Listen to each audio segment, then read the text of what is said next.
This is Circa Ignem podcast number 006. I know that some people say the idea of a law of nature or decent behavior known to all men is unsound, because different civilizations and different ages have had quite different moralities. But this is not true. There have been differences between their moralities, but these have never amounted to anything like a total difference. If anyone will take the trouble to compare the moral teaching of, say, the ancient Egyptians, Babylonians, Hindus, Chinese, Greeks, and Romans, what will really strike him will be how very like they are to each other and to our own. Some of the evidence for this I have put together in the appendix of another book called The Abolition of Man. But for our present purpose, I need only ask the reader to think what a totally different morality would mean. Think of a country where people were admired for running away in battle, or where a man felt proud of double-crossing all the people who have been kindest to him. You might just as well try to imagine a country where 2 and 2 made 5. Men have differed as regards what people you ought to be unselfish to, whether it was only your own family or your fellow countrymen or everyone. But they have always agreed that you ought not to put yourself first. Selfishness has never been admired. Men have differed as to whether you should have 1 wife or 4, but they have always agreed that you must not simply have any woman you liked. But the most remarkable thing is this.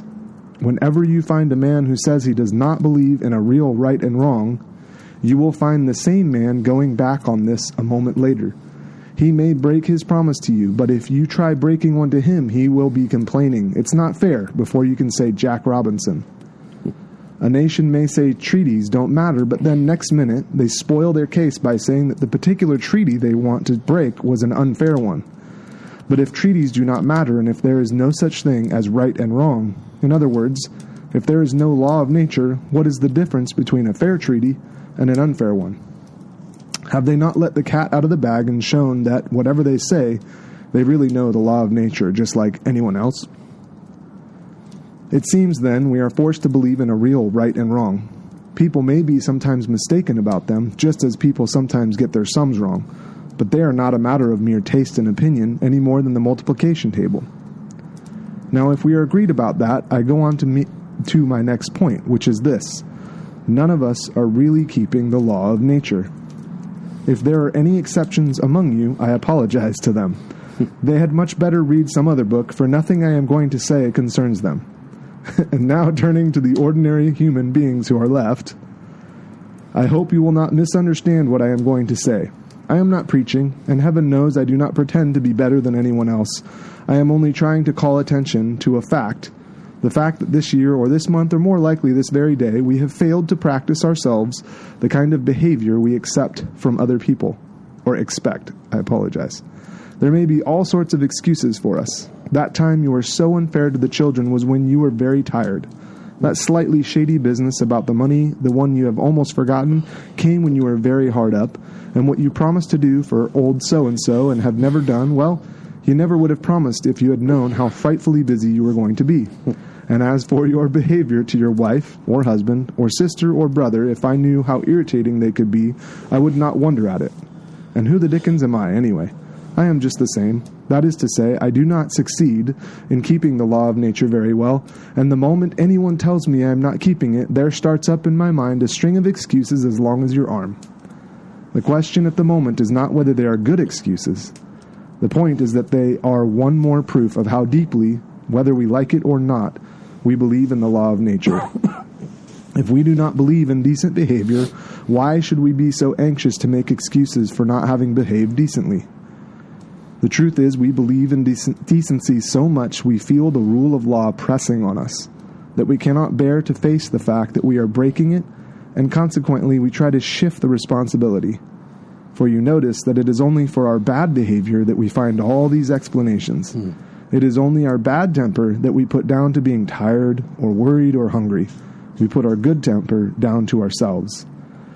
These, then, are the 2 points I wanted to make. First, that human beings all over the earth have this curious idea that they ought to behave in a certain way and cannot really get rid of it. Secondly, they do not in fact behave in that way. They know the law of nature. They break it. These two facts are the foundation of all clear thinking about ourselves and the universe we live in. That was a excerpt from Mere Christianity by C.S. Lewis. I don't know why that one stuck out to me. That's good stuff, man. We're done? That's cool? Yes. So, I'd like to welcome Matt Mendes, good buddy, longtime buddy. That's right. Going back to the old days. Matt, welcome to the show, man. Happy to be here, proud to serve. Wow, going hot out of the gate. I'm going to start already. Yes, man, thank you. I've actually been really excited about this. Okay. I think there's some streak of vanity that I get to come talk about myself, so I am turned up. Okay.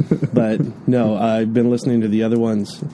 Of course, I've known Rick and Manny for a while. Mm-hmm. As you said, known you for a while. And no, this just, it's very cool. It's awesome. Very cool. Thank you for having me. You got it, man. All right, so I'm actually reframing I'm calling it the not so lightning round questions now. No, I understand. Because I'm like, after my dad's even, I was like, yeah, these aren't like fast like warm up questions. It's like we're going deep right away. Right. All right. So what's your wake up routine like? It's pure chaos, kind of. I'm trying to establish one. Stacy and I my wife is Stacy, going through a season of, I don't know if chaos is the right word. Sure. But things are turbulent. I think I heard you guys were talking about, the kids having things to do, and I'm 9, 10, 11 months into this job that I came to, and we're establishing a bunch of things, and it's wonderful, and I love it, but it's not. I was at one company, FedEx, for 22 years. Yeah. And, everything's etched in stone and routine and regimented, and so this is different for me. Yeah. And that being said, I'm trying to establish one wonderful thing about you starting this is I start my rosary every morning. Nice. I don't finish it in the morning necessarily. Sometimes I finish it that night in bed. I get to the fifth mystery. But what it should be and what I do on a good week, I belong to a gym. My brother-in-law has a gym. I would like to do that 3 days a week. It's like a boot camp. Monday, Wednesday, Friday. Say my rosary in the morning, then go off and do that. I've had a meal plan forever. Some weeks I do it, and some weeks I don't. I've been working on my health for the last 3 or 4 years exclusively. Failing and trying at different levels, and but I'm in a good spot right now. I'm working. My brother-in-law's a trainer and spiritual guy. We kind of talk about it in that thing, and he kind of understands. The body and the soul have that connection, and when one's ill, the other one can be ill, and you gotta. I'm reading some Jordan Peterson stuff, so I'm really big into his cliches. I have that mental got to get up and make my bed kind of thing, and the General McCraven. Yeah. Make your bed, man, every morning. Yeah.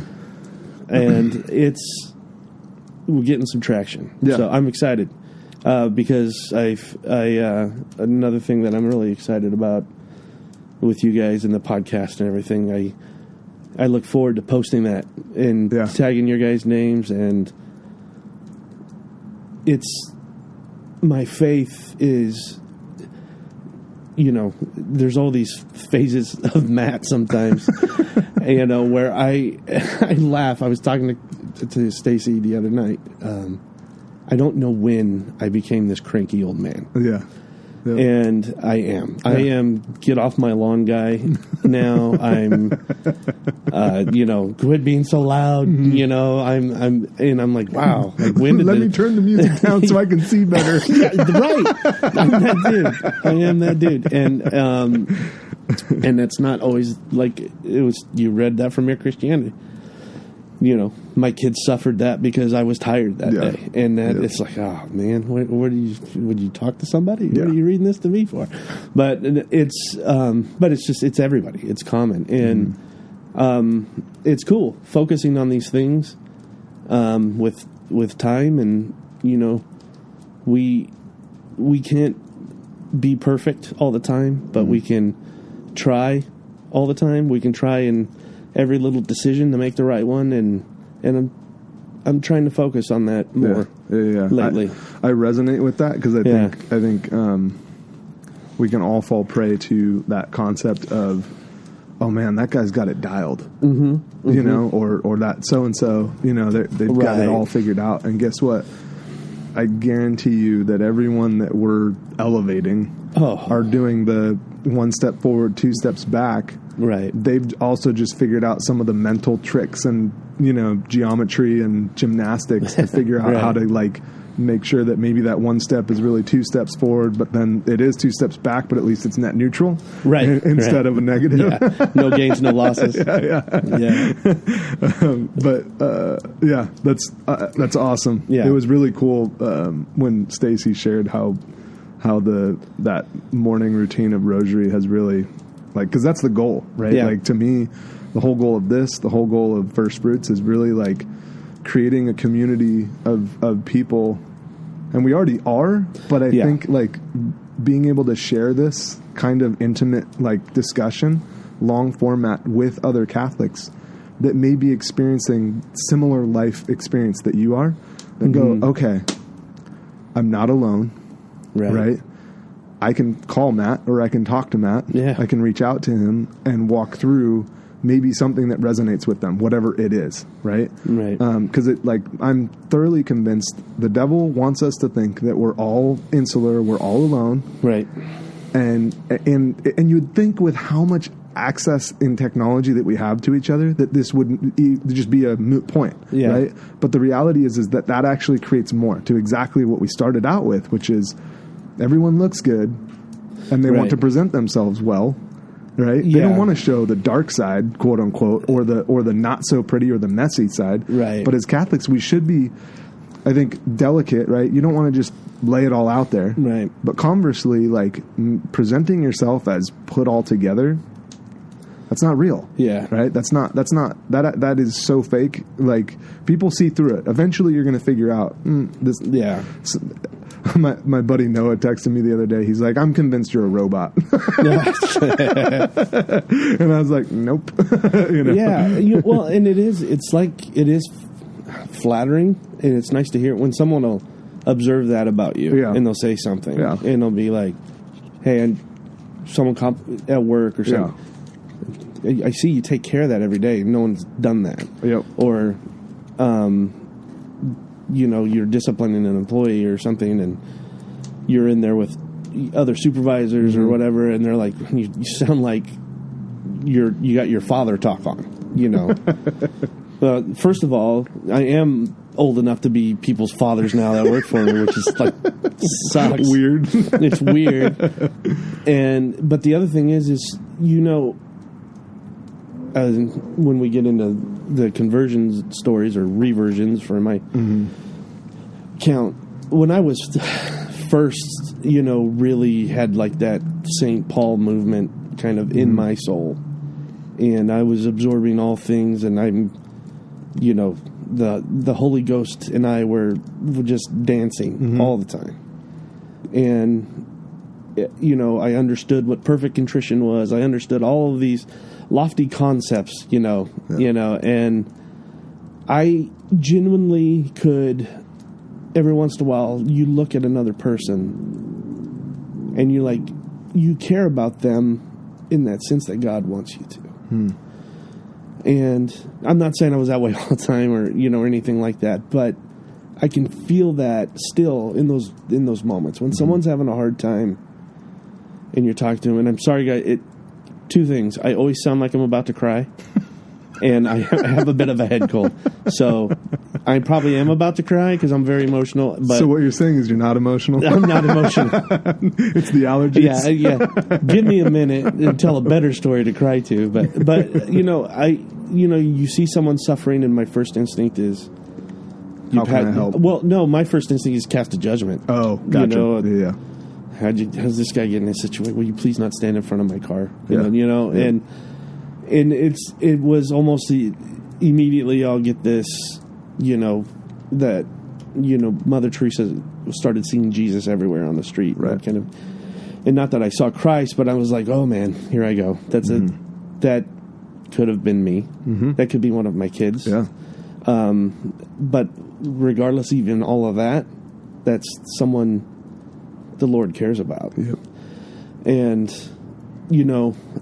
I remember kind of like back when I was in that solid groove of it, where I didn't have to have that first thought first. I was like, this, I didn't even have money to give the guy at that point, but I would be like, I'm praying for him. I know that guy. Yeah. Here's the sandwich I just bought through the drive-thru that I don't really need. Yeah. And I mean, it's not even in a pat myself on the back kind of way. It's because it was just an instant remorse of I see that person and I'm behaving in this way. Yep. And I don't know, those direct moments are just so few and far in between. Nah, I shouldn't say it like that, but they're not as there is like it was. So this is good for me to get the faith muscle going. Yeah, muffle. To your point, I think like everything else, it's practice. Yeah, right. Like, because, dude, it's funny that you mentioned that. I'm still bad at it, right? Yeah. Like, especially like where you're familiar kind of the area where my job is. Like, it's a not so nice part of town. Yeah. I'll just put it that way. Yeah. And we're talking rough. And it's super easy to exactly what you said to like be like, how the heck did you end up here? Yeah. And guess what? If you practice enough, you can be like, it doesn't matter how you got here, right? Right. What can I do, right? Within reason, what can I do to help? And even in the sense of like, you can't even do things sometimes. Yeah. It's putting yourself or your family in danger. Mm-hmm.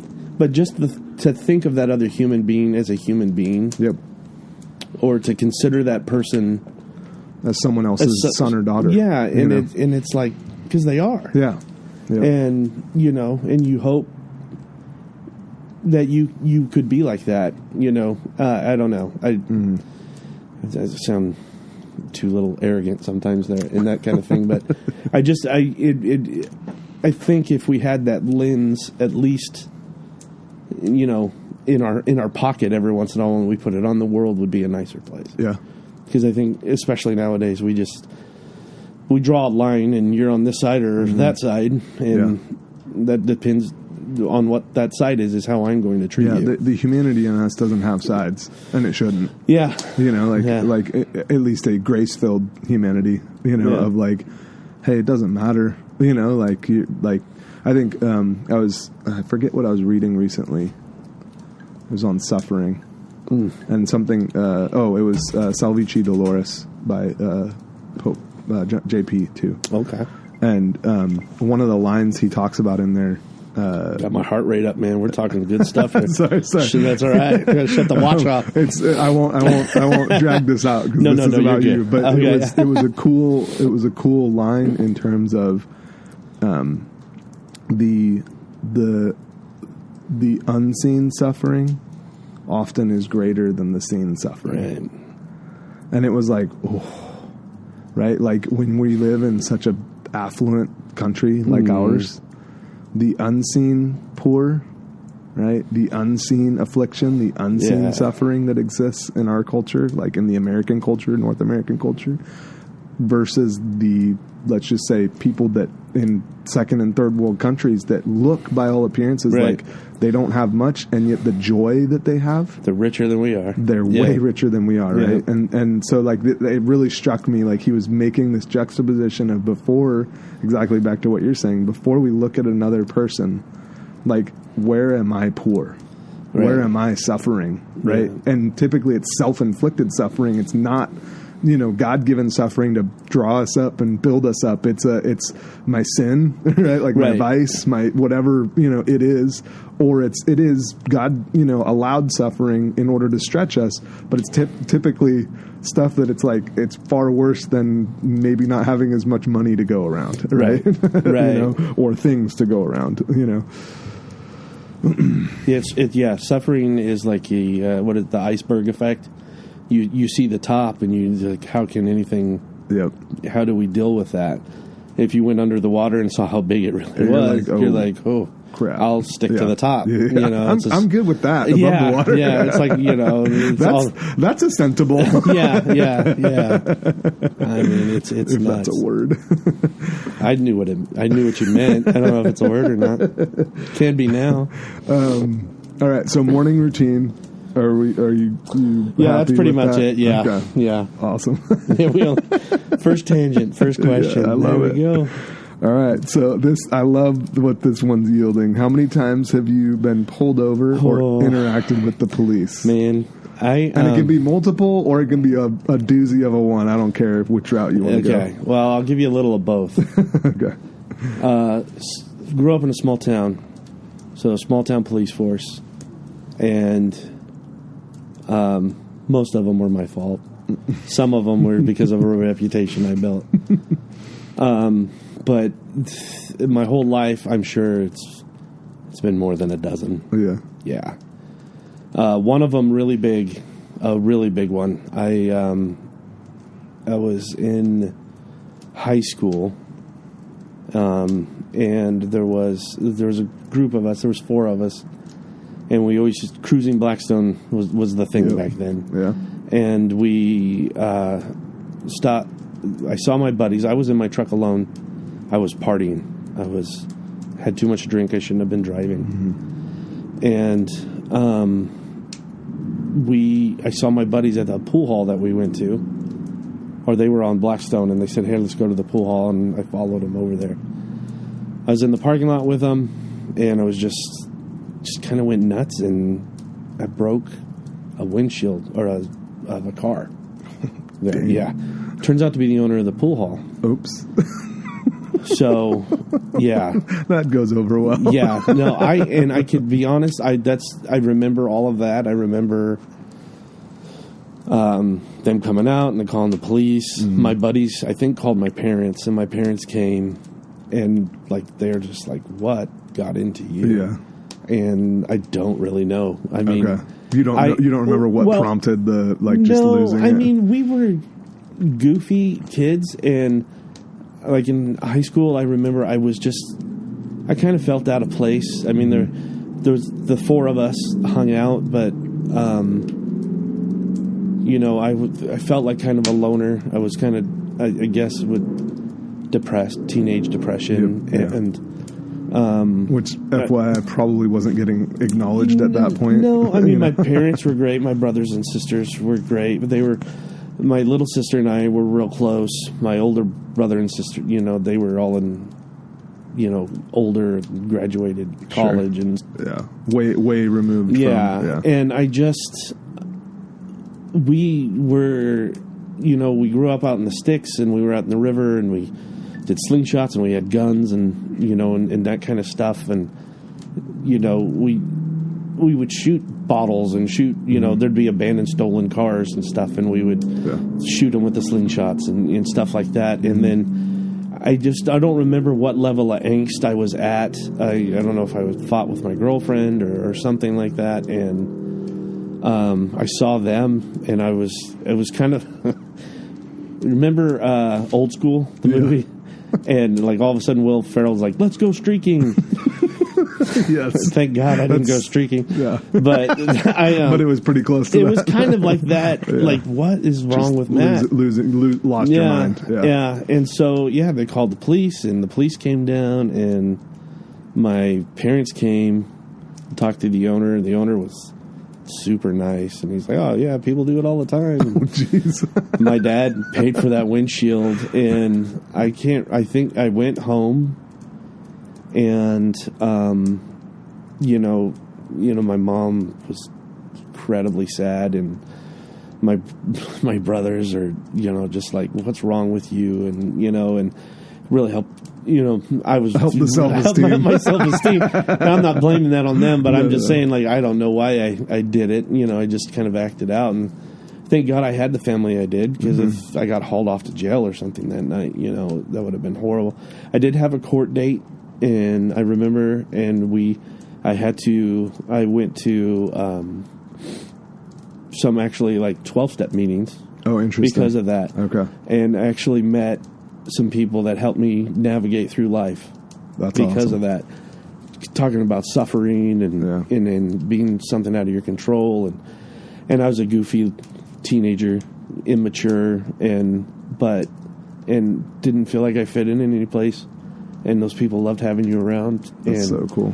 Yeah, it was awesome. Like, so grown adults. Yeah. Were like taking you under their wing? Yeah. Or like what? Yeah, took me under the wing, and like we would, I was going like to Denny's after these AA meetings, and having really good relationships and talking to these people about my problems. Yep.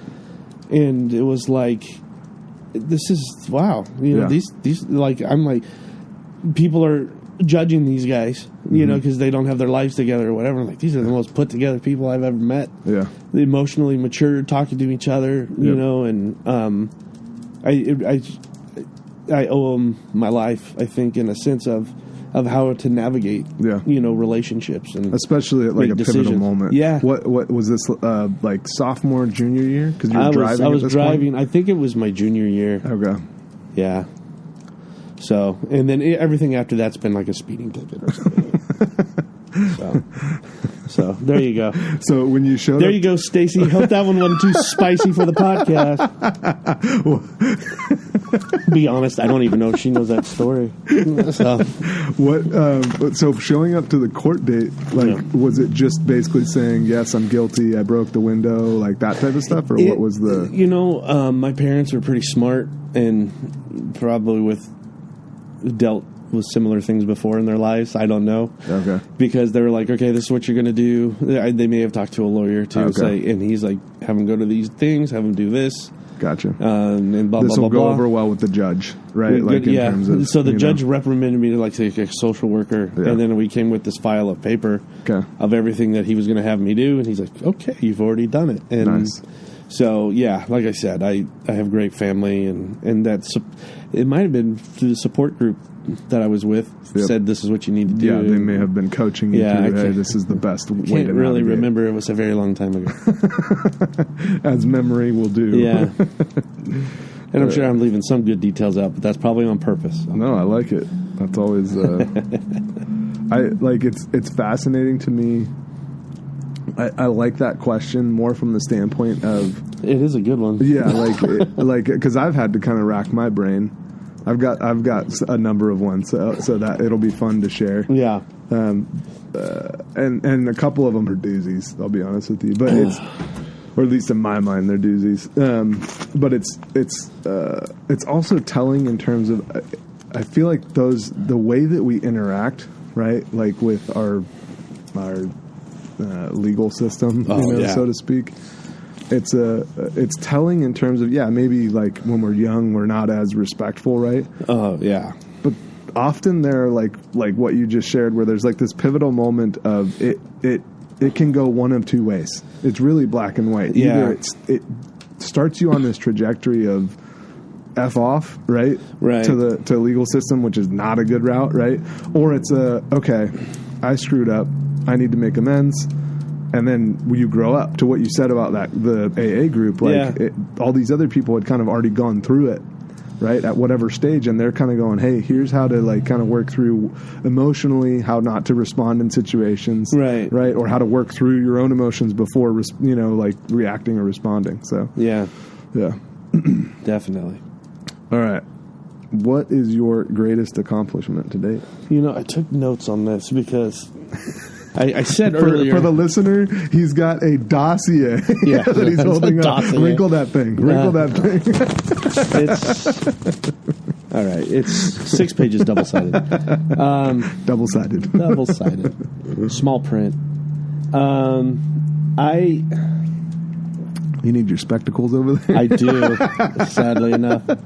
I put in here, because everyone wants to say kind of like the right answers, like the normal stuff, I don't know. Just say it. Mary and Stacy is a great big deal. Yeah.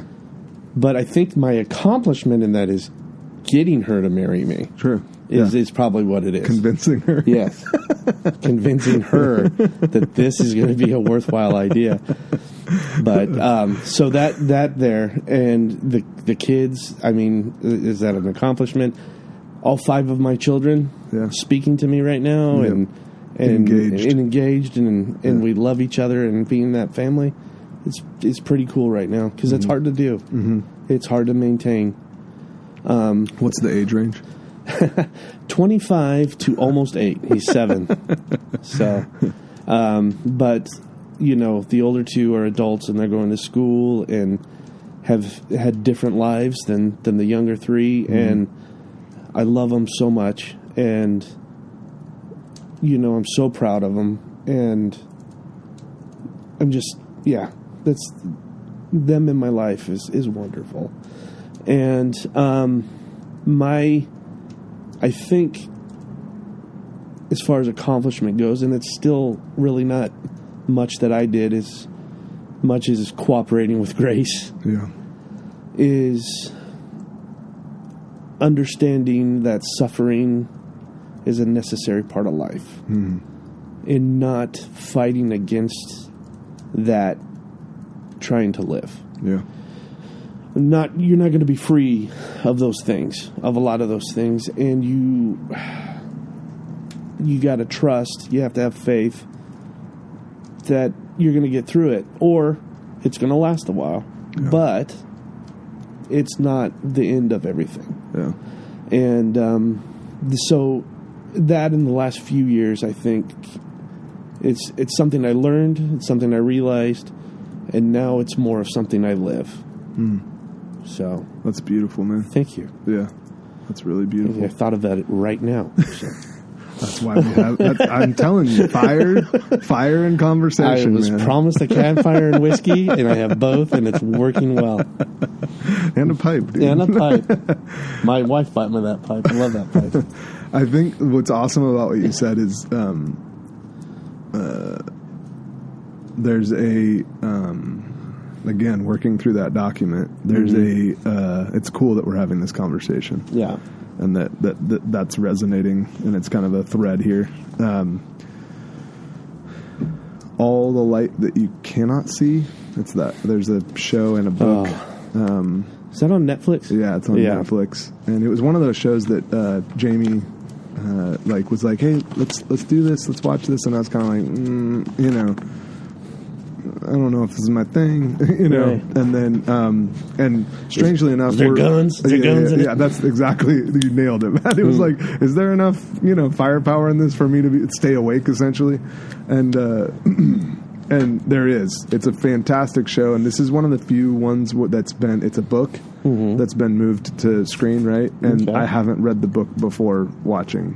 I'm normally kind of prickly about making sure that, I do the author right by reading their stuff before watching, and then I'm good with interpretation and all that. I'm not a stickler for, Yeah. Well, and adaptations can be kind of sketchy. Yeah. Well, and when you take a story especially a well written story, it's really hard to capture on the screen. You just can't. There's so much nuance and so much elaboration on character development. It's just you can't. You have to have that expectation is unrealistic. Right. So, anyways, there's this line in there to your point about suffering and greatest accomplishments, kids. There's Etienne is one of the characters, and he's the guy that plays him is the guy that plays the main character in House, and he does a freaking great job. Hugh Laurie? Yeah, Hugh Laurie. And he one of the comments is he says, I would much rather be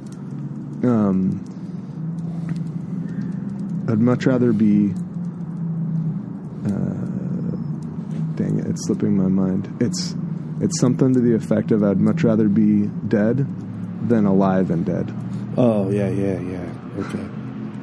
right? Right. And I won't elaborate. Like I actually would recommend it. It's super holistic. It's got a lot of it's really cool from a storyline perspective. It's World War II setting, but it's like this convergence of a number of different characters from two very different worlds, right?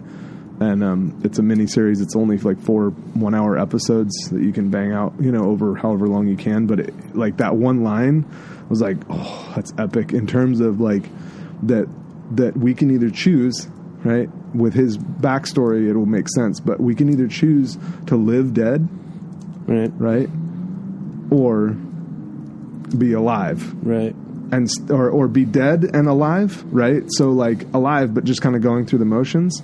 Or alive and alive, right? Like really actually living. William Wallace stuff, right? Yeah, just really, it was and it was a unique line. It's not something that it wasn't cliche. I'll just put it that way. It was like, oh, wow, that's, Had some depth to it. Yes, exactly. I like this question too. So what's your greatest struggle with being Catholic? I think, honestly, the struggle every day is to be authentically Catholic. A lot of, and I don't think there's anything wrong with this. A lot of people, I think it's two-faced. But sometimes you have to go through the motions, which is, I think, something that's really great about what our church provides. Yep. And am I close enough? I keep scooch it. Yeah, get a little bit closer. You're good. I keep leaning back, getting relaxed. No, and just swing it towards you. Okay. Yeah, just swing it towards you. You have things set up like the rosary or the Stations of the Cross or daily prayer, and sometimes when you don't feel like it, you just have to fake it till you make it. Yep. And because if you let up on that stuff, it's definitely not going to help you. It kills you. It kills you. Literally. The grace is still there if you go and receive the sacraments and your soul's in the right place. Hopefully, you got to keep that there, But your mind or where everything else might be wandering, you might be struggling, and that's the boundary. That's the arm hold that you can hold on to pull you through. Yeah. And that's where I struggle. I always laugh. We talk. All our friends and stuff. I don't have many vices. Yeah. I don't have. That's a blessing. Man. It is. The food is the biggest one. Yep.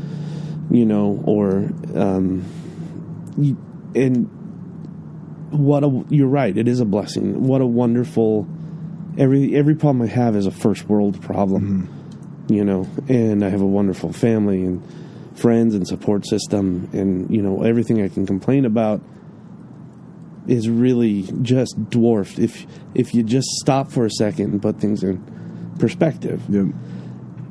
And I think Peter Kreeft says it like, all I have to do is just stop and put it in perspective. The hardest thing in the human language is the word just. Right? Not injustice, but just. All you have to do is just do it. Yeah. That just doing it part is the hardest, I get it, but you don't want to. Like, you play, you did the little clip from Rick's podcast, We Like Sin part, and it is, Father Raoul talked about it in this homily that stuck with me in Kerman once. We like our chains, man. Mm-hmm. You open a bird cage and the bird will fly back in and leave the door open. We are comfortable in that dead area of living in the death. Yeah, because it brings us little comfort to do the sinful part. For every vice, that joy that it represents. People go to lust because it's easier than love. Yeah. Love is hard.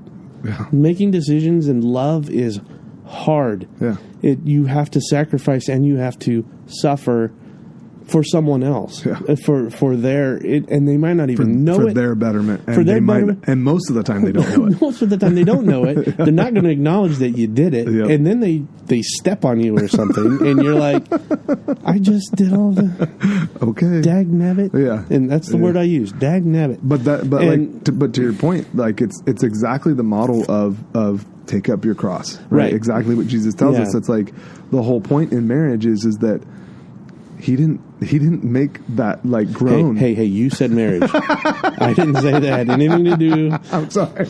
I'm sorry. I don't know. You got to deal with that later.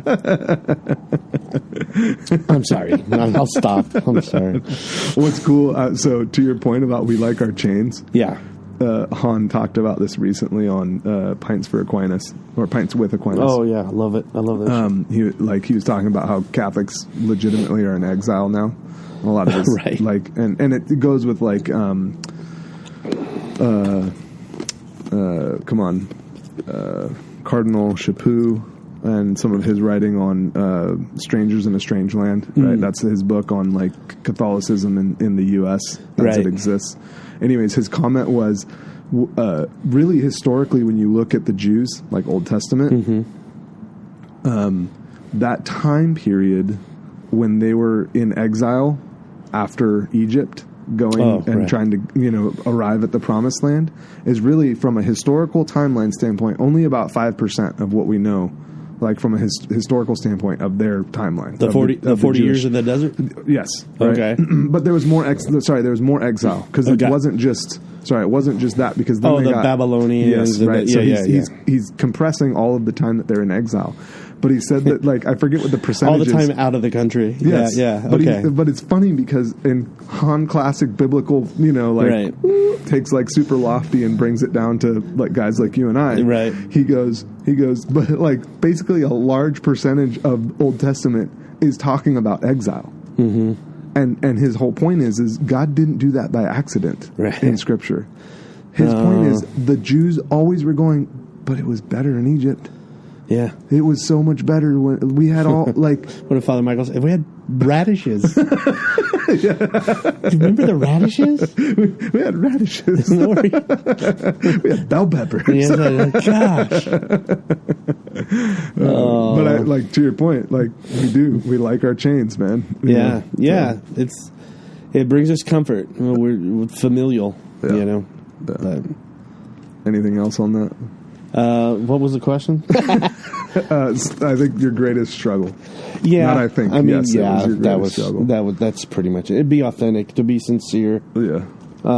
Because the old, that in I always like the Incredible Hulk as a comic book character, and the movies do pretty good. But in the comic book, there's always the struggle of his duality, and when he'll always say the bad guy, it's always cliche, it's in the comic book he'll say something and he goes, that's not me, that's the other guy.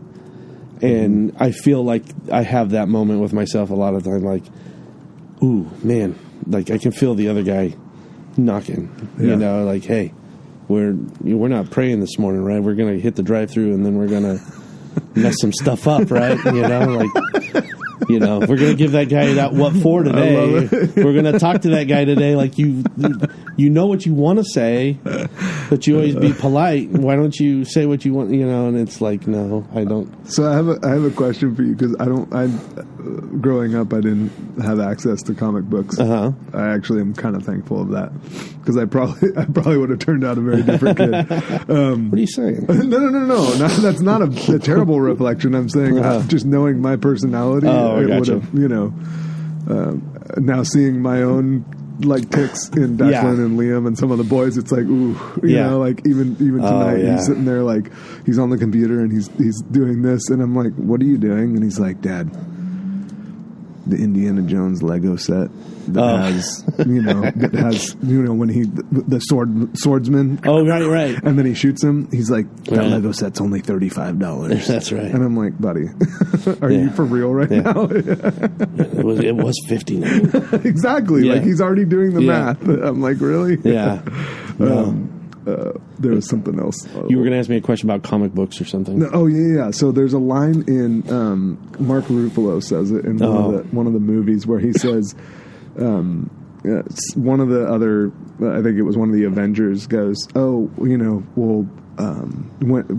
the big guy going to come out? Right. And he makes some comment to the effect of, basically like what you said about duality. Yeah. He goes, oh no, we're not two different guys. Oh, I just choose to let him out when I choose to let him out. Something to that effect. It was in the first Avengers, and I think Iron Man wants him to turn into the Hulk. And he goes, hey, Banner, it's time to get angry. Yeah. And he goes, you don't understand. Yeah. I'm always angry. yeah. That's an accurate statement, too. So that resonated with me. That's why I'm bringing it up, because like I think it was in Manny's discussion. Like he was like, well, really? He's like, you're just an angry dude, And I'm like, yeah, like it's just to what we were talking about earlier with vices. Like it's one of those things where I can resonate with some of the, like Padre Pio struggled with it. Like a couple other like pretty big saints struggled with it their whole life in terms of like. They're just this internal, like short fuse. Yeah, that's a good way of putting it. Where there doesn't take much, and all of a sudden it's like, boom. But everything below that, like I'm just like, cool, whatever, And then all of a sudden, but dude, when that flip switches, it's like game on. I think, and that's a lot more of it with me too. Is sometimes it's not necessarily a short fuse. There's not a lot. It's 0 to 60. Yeah. I don't have a 25. Correct. And so there's I'm no like, cruising speed. Yeah, so I'm okay. You push, and then I just switch, and it's it's Dr. Jekyll or Mr. Hyde, whatever the bad guy is. Yeah. And I'm like, oh my gosh. And sometimes I can feel it coming, and I'm just like, I got to get out of here. Or calm down. It's not that big a deal. I mean, and intellectually you know it. Yeah. But it's And that's the thing, to your point, like managing through it, and that's still my biggest struggle is trying to like figure out. Okay, I've tried the counting 10 thing. The problem is that the logic side of my brain is already gone at that point. So the counting 10 is like, really, you're asking me to do a logical thing when the logical part of my brain is just like, like cut off. Mark Twain's got a quote about counting to 10, and I can't remember what it's something like when you get mad, count to 10. When you get to 4, hit the son of a bitch or something like that. And it's like, awesome. And it's kind of like, Is that in one of his books, or is that just in his personal writing? I don't know. I think I see like Mark Twain quotes or something, and that was one of them. And it was always good stuff like, invest in land. They're not making it anymore, and then there was that one. Of course. It's good stuff. All right. So we're at the final not so lightning round question. There we go, burning through them. Why are you the way that you are? Oh man, and that's when I. You have notes on that? I do. I broke it down. I love it. Well, I'm trying to think because of the other guys' conversations and stuff, and I don't. Like how I am presently is a lot what we were just talking about. Is just these bits of frustration. Mm-hmm. It's like we have a well laid plan. Yeah. Why aren't things functioning the way they should? And and I think I get a lot of my reactions from my father. He had that temper, but he had no grudges. Yeah. Short fuse, let it out, and then we were back on. And so I have a lot of that from my parents. I can be passive aggressive, which is probably far from my mother's side, I guess. I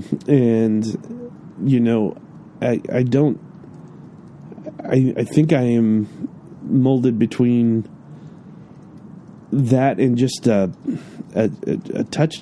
I can be a bit cynical. Mm-hmm. There's that dance between sarcastic and cynical, and I try to stay on the funny side. Yeah. But sometimes it creeps in.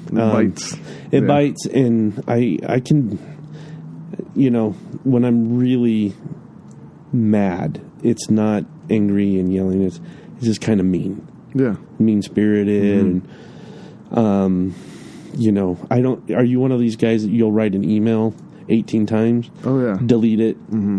Then write it and have 7 people read it and then send it. Yeah. Because if I'm in that mood, I can't recognize it even sometimes. It's like, that's a little bit on the condescending side. Oh, okay. The trick is I've practiced not putting that person's email or that whatever. Type the body first. Yeah, type the body first, because I've had one of those backfire where it gets sent before. Yeah. I'm in a good spot. And all of a sudden it's like, crap. Yeah. Here we go. And to add to that, too, I think one of the other reasons the way I am that I am is my little sister and I laugh about this a lot. I'm a procrastinator on a lot of things, but sometimes I need that pressure to perform. Yeah. And too much time is a burden. Yeah. A lot of the times. So, but I have improved that in later stages of my life too. I don't just show up and be like, okay, we're going to try it today. It's like, I'll do some studying and stuff now, but a little prep goes a long way. Yeah. So I have improved in that. So yeah. But and then you guys, I think the friends I've had for the last since 2006 on have definitely been a big influence of my life now, especially the Catholic side of it. Yeah. Appreciate it, Matt. Oh, I love you guys. All right. So, that's a good segue. I actually, where were you born? I was going to check the baby book, but I think it was Clovis Community Hospital. Oh, really? Yeah. It was either Clovis or Fresno Community. Interesting. I guess that makes sense, because Kerman doesn't have a... No. Yeah. I was born on the barn floor. But yeah. Okay. Yeah. And then, I believe it was Clovis. Okay.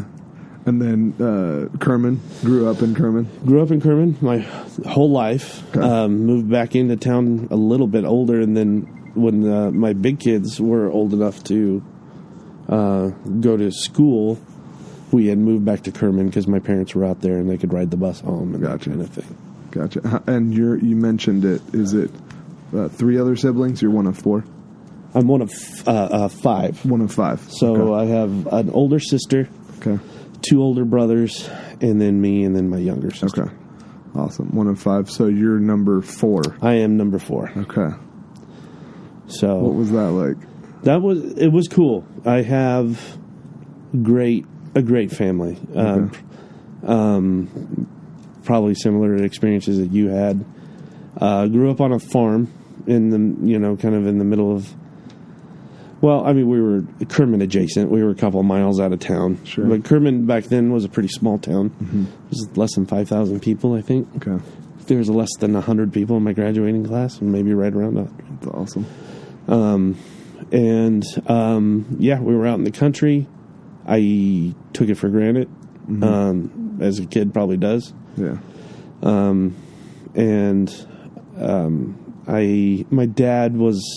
mom and dad were much older by the time I came around.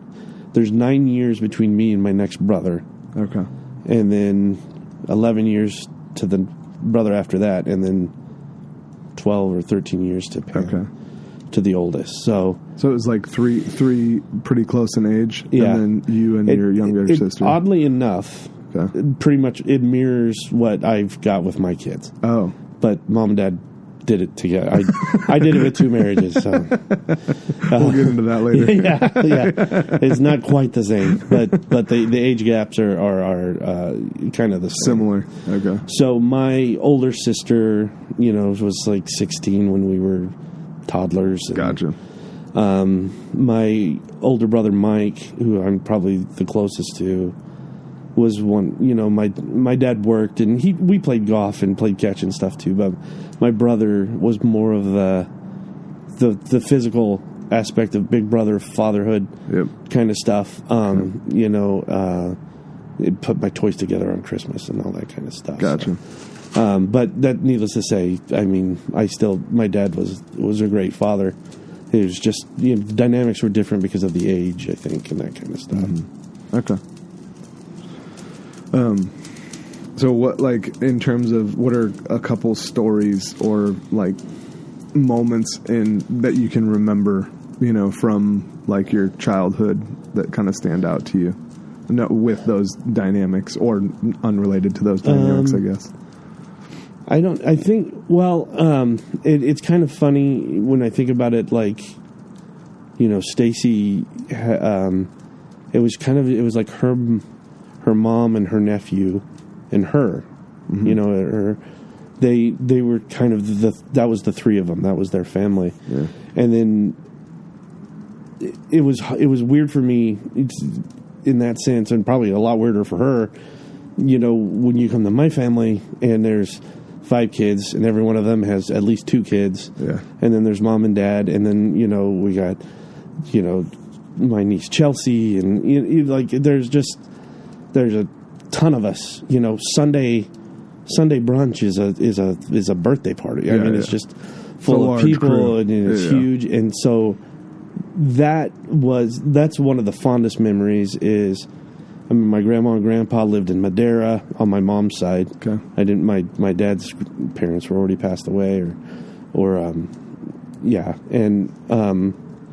so they would come, and, you know, there would be over 20 people at the house, you know, and that was a normal thing. And it was a normal, growing up, that's what I remember is, like, you just, everybody over there, you know, we were there barbecuing, or, you know, mom making, you know, good old fried whatever, you know, foods, and chicken and dumplings and fried okras and chicken fried steaks and all that kind of stuff. And just, it was, you know, that's the stuff I remember now. Like where I say I took it for granted, like, and to be lucky enough to have all those people that you love and love you all the time. Richest man in the world. I didn't even know it, and you didn't know it. Yeah. It was normal. Right? Yeah. Like it was. This is life. You know, like this isn't. You know. Yeah. Everyone has this. Right? Yeah. Right. Like everybody does this. Right. Like, you know, and it wasn't, you know, necessarily anything fancy or anything. It's paper plates and whatever else. Maybe we wait on real plates too. I mean, I don't. Yeah. But it was just the company was most important. Yeah. And we had, being in a small town was cool. Father Stacy, I believe his nephew just became a priest too. Nice. So Father Stacy was the priest out at St. Patrick's, and my brothers were altar servers, and I just so Kerman has a harvest festival every fall, you know, and it's like the Butler amusement things, you know, they come through the Gravitron and all that stuff, the mirrored haunted house. Those are legit, dude. Yeah, those are really like the Gravitron's awesome. I'm not a roller coaster or ride guy anyway. Sure. I just don't understand the appeal to some of that stuff. It's like, centrifugal force, yay! I'm not supposed to move that way. I'm going to have a neck injury trying to get off this thing. But there's this great picture, and I don't know, my mom used to have it. She showed it to me. Father Stacy used to wear a toupee. And I'm a little guy. I'm probably younger than Timmy was, so I'm probably 5 or 6. Yeah. And I'm in this roller coaster, and he's got a hold of me like this because he's probably afraid I'm going to fly out. Yeah. And he's got a hold of me with his left arm, and his right arm is on his head, and he's holding his toupee on. I was thinking in my mind, wait for it. Wait for it. It's just a great picture, and he's laughing in it, I think. So, you know, he's, God rest his soul. But I just remember, that's my earliest memories of like church and stuff. Yeah.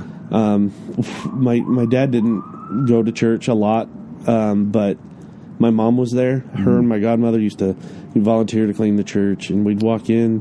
Father Stacy would come out, and he's happy to see us, and everyone would start talking. And I don't know, it was the familiarity was something I just thought was really cool. Yeah. Again, you know? Normal. Yeah, normal. Right, like I can super resonate with that. Yeah. Because St. Anne's was a super small church. It was a mission church off of St. Joachim's. We'd get the oblates, St. Joseph out there every Sunday, you know, and it was exactly that. It was, they would basically treat us like family. Yeah. I'm convinced, absolutely to this day, like even at OLPH, right? Like it's a large, fairly large church. You don't get that same like intimacy, quote unquote. Not that you can't do it, but it's just harder because there's more people, right? Yeah. And in there, it was like we were literally maybe one of 4 families at the time, right? And the rest were all like very old, like octogenarians, maybe a little younger than octogenarians. So we were like the exception. So the priests were like gravitating because they're like, oh, like young families, young kids, like they're excited because it's like the rest of the crowd is old, right. like, and it was just, It's a weird thing. Like I didn't really, well, you don't think about those things when you're a kid anyway, but the priest having to be, especially now with the few that there are, that lack of community or family that they might feel or have. Yeah. And even maybe it was worse back then in the sense that, you're not, Kerman, it was close to Fresno and, but your brother priests or whatever are not right next door by any means or anything. Or St. Anne's. I mean, it's how I don't think the community suffers because I think both ways, because the priest needs to be part of that community and interacting in that way, going to the Harvest Festival and going to dinner and being present and and that's why I like. It's so much fun with Father Michael Beck. Yeah, like it's just so much fun. And but the other idea of it too is where these we can be so large that he's just a guy with an occupation that we see on Sunday, and he's just filling a role. Yeah, and he's like, hey, that guy probably needs a friend every once in a while or something too. Totally. And so I don't know. It was another thing. I think it was like taken for granted. That I realize kind of now. So a super random question: Is your mom from? Is she an Okie? Is she from Oklahoma? She is from Texas. Okay. How dare you? I'm sorry. No, I'm just kidding. I love you, Mom. I know she loves you too, man. She loves. We were a big part of her life for a long time. I guess we still are. Yeah. But I just don't see her very much anymore. No, yeah. We got to figure something out. Yeah. We got to play is what we need to do. There you go. Yeah. Because she would love that. Yeah. We should give a concert to old Babs. There you go. My mom was born in Texas. Okay. And moved to California with her brother and my grandma and grandpa to work. I think they pick cotton. Okay. And all out on the west side and all that out there. And so was this Dust Bowl time period ish? Or maybe a little bit later. I'm guessing a little bit later. A little bit later. It's not Grapes of Wrath, but sorry. I'm not calling Babs super old. No. She's not super old. I'm getting old, so she can't be getting younger, but but yeah, everyone is like out in Huron area. Okay. And then he was a sharecropper, and which makes me eligible to be a country singer, I think.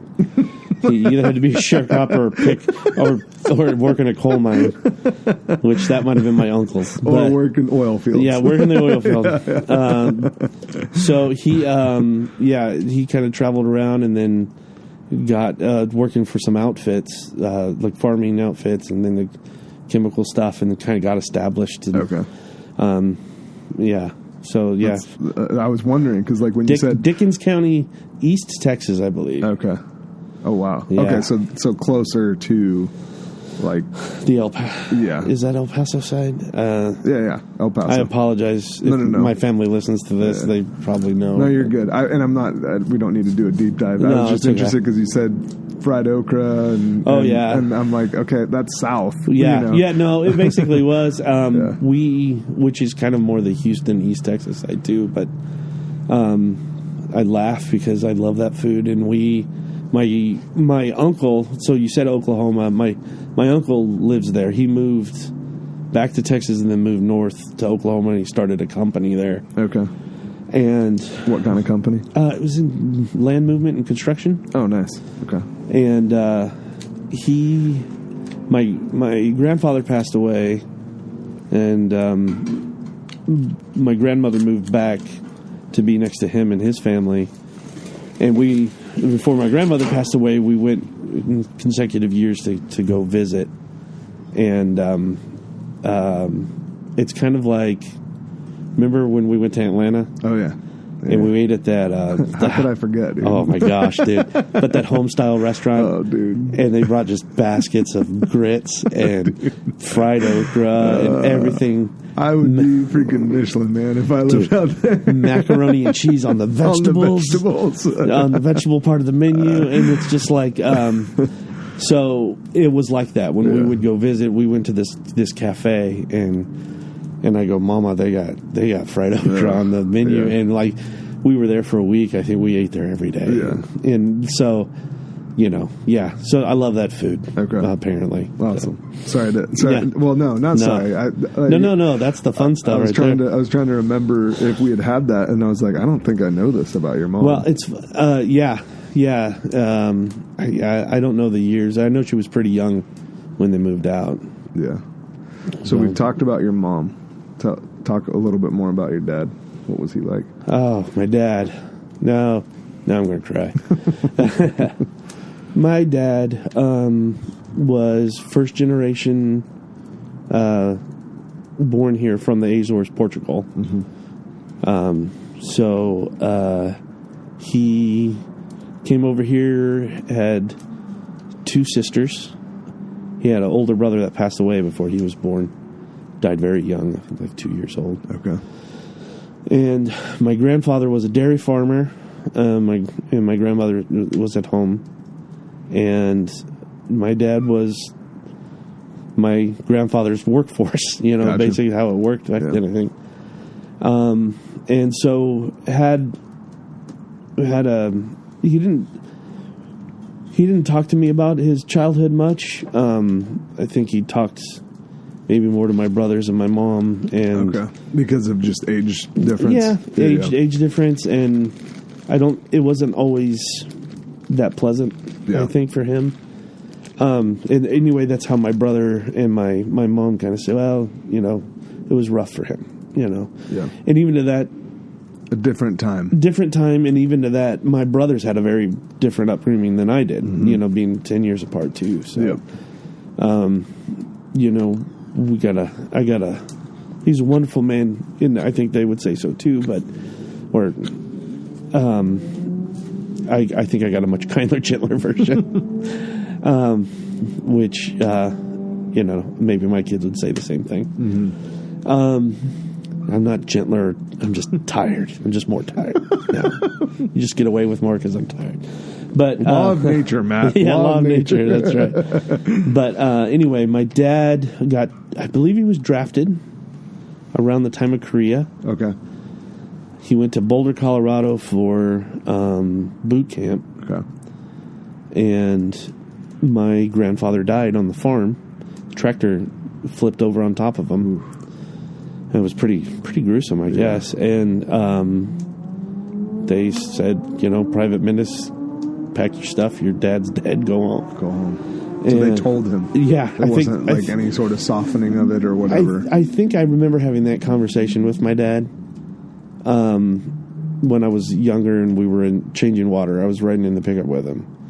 And we were talking about the Army. Okay. Because when I was little, it was a hard time talking with my dad. I think, as we got older, we related more. We talked all the time. Yep. We were always.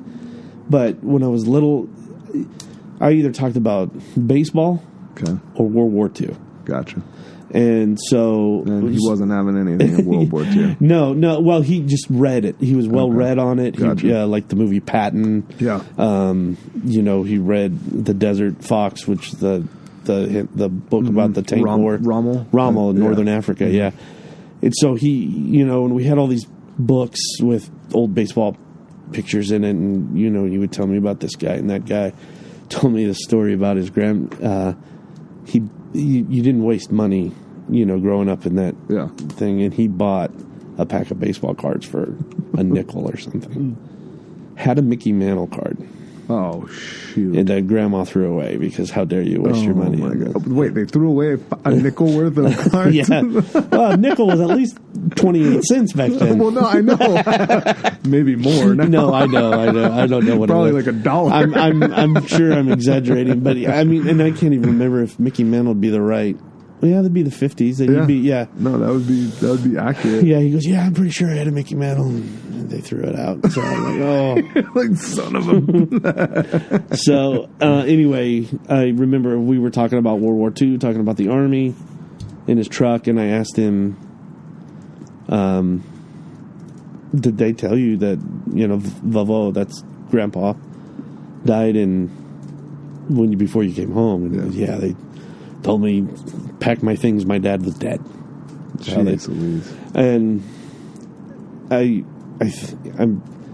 pretty sure I'm not making that up. I'm pretty sure I'm remembering that. Sometimes that's, the Irish side in me kind of gets a better hold of me. And I don't want to defend it. I also think there's also, when you're talking about the freaking war machine. Oh, yeah. And, all of that, he's one of thousands of cogs that they're trying to sift through and figure out. Have you watched the Band of Brothers? Oh yeah, Jamie hasn't watched it yet, by the way. Oh, and okay.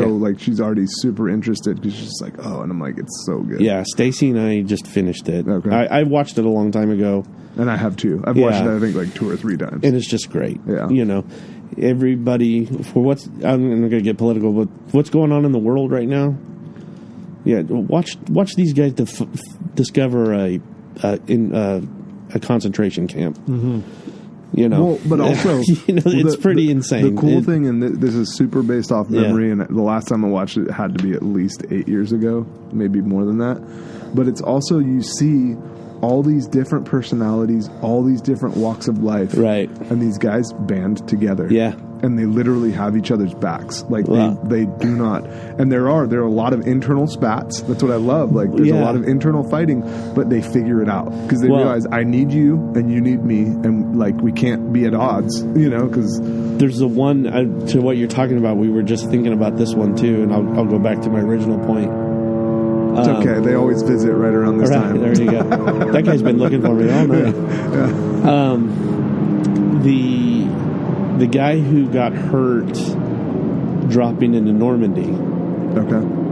And then missed the whole Battle of the Bulge. Yes. And then came back during Holland or something. Right. And they're all mad at him. Yeah. Because he goes in fresh haircut. All the crap you missed. What you made us go through. And he goes, it's been a long time since Normandy, pal. We ain't in France anymore, And the guy's like, I broke my leg falling out of an airplane that got shot down. What'd you want me to do? And then, you weren't exactly fighting to get back here. Like, oh my gosh. So, then, they kiss and make up or whatever. But anyway, I can't.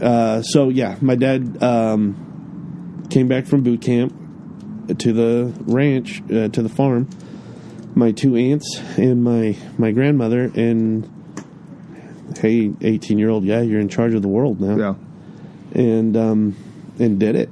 Go literally make hay. Yeah, literally make hay. Yeah. He's got a cool story. My older kids loved it when they were little. They roll their eyes when I tell it now. But my dad... They don't want to admit that it's cool now. Yeah. So my dad would wake up for school, which I think they might have been mad at him for going to school. He would get up, but he had to milk the cows first or whatever. Mm-hmm. And he had a dog named Fidel. And wait, stop there. No, this was pre-Castro. Okay.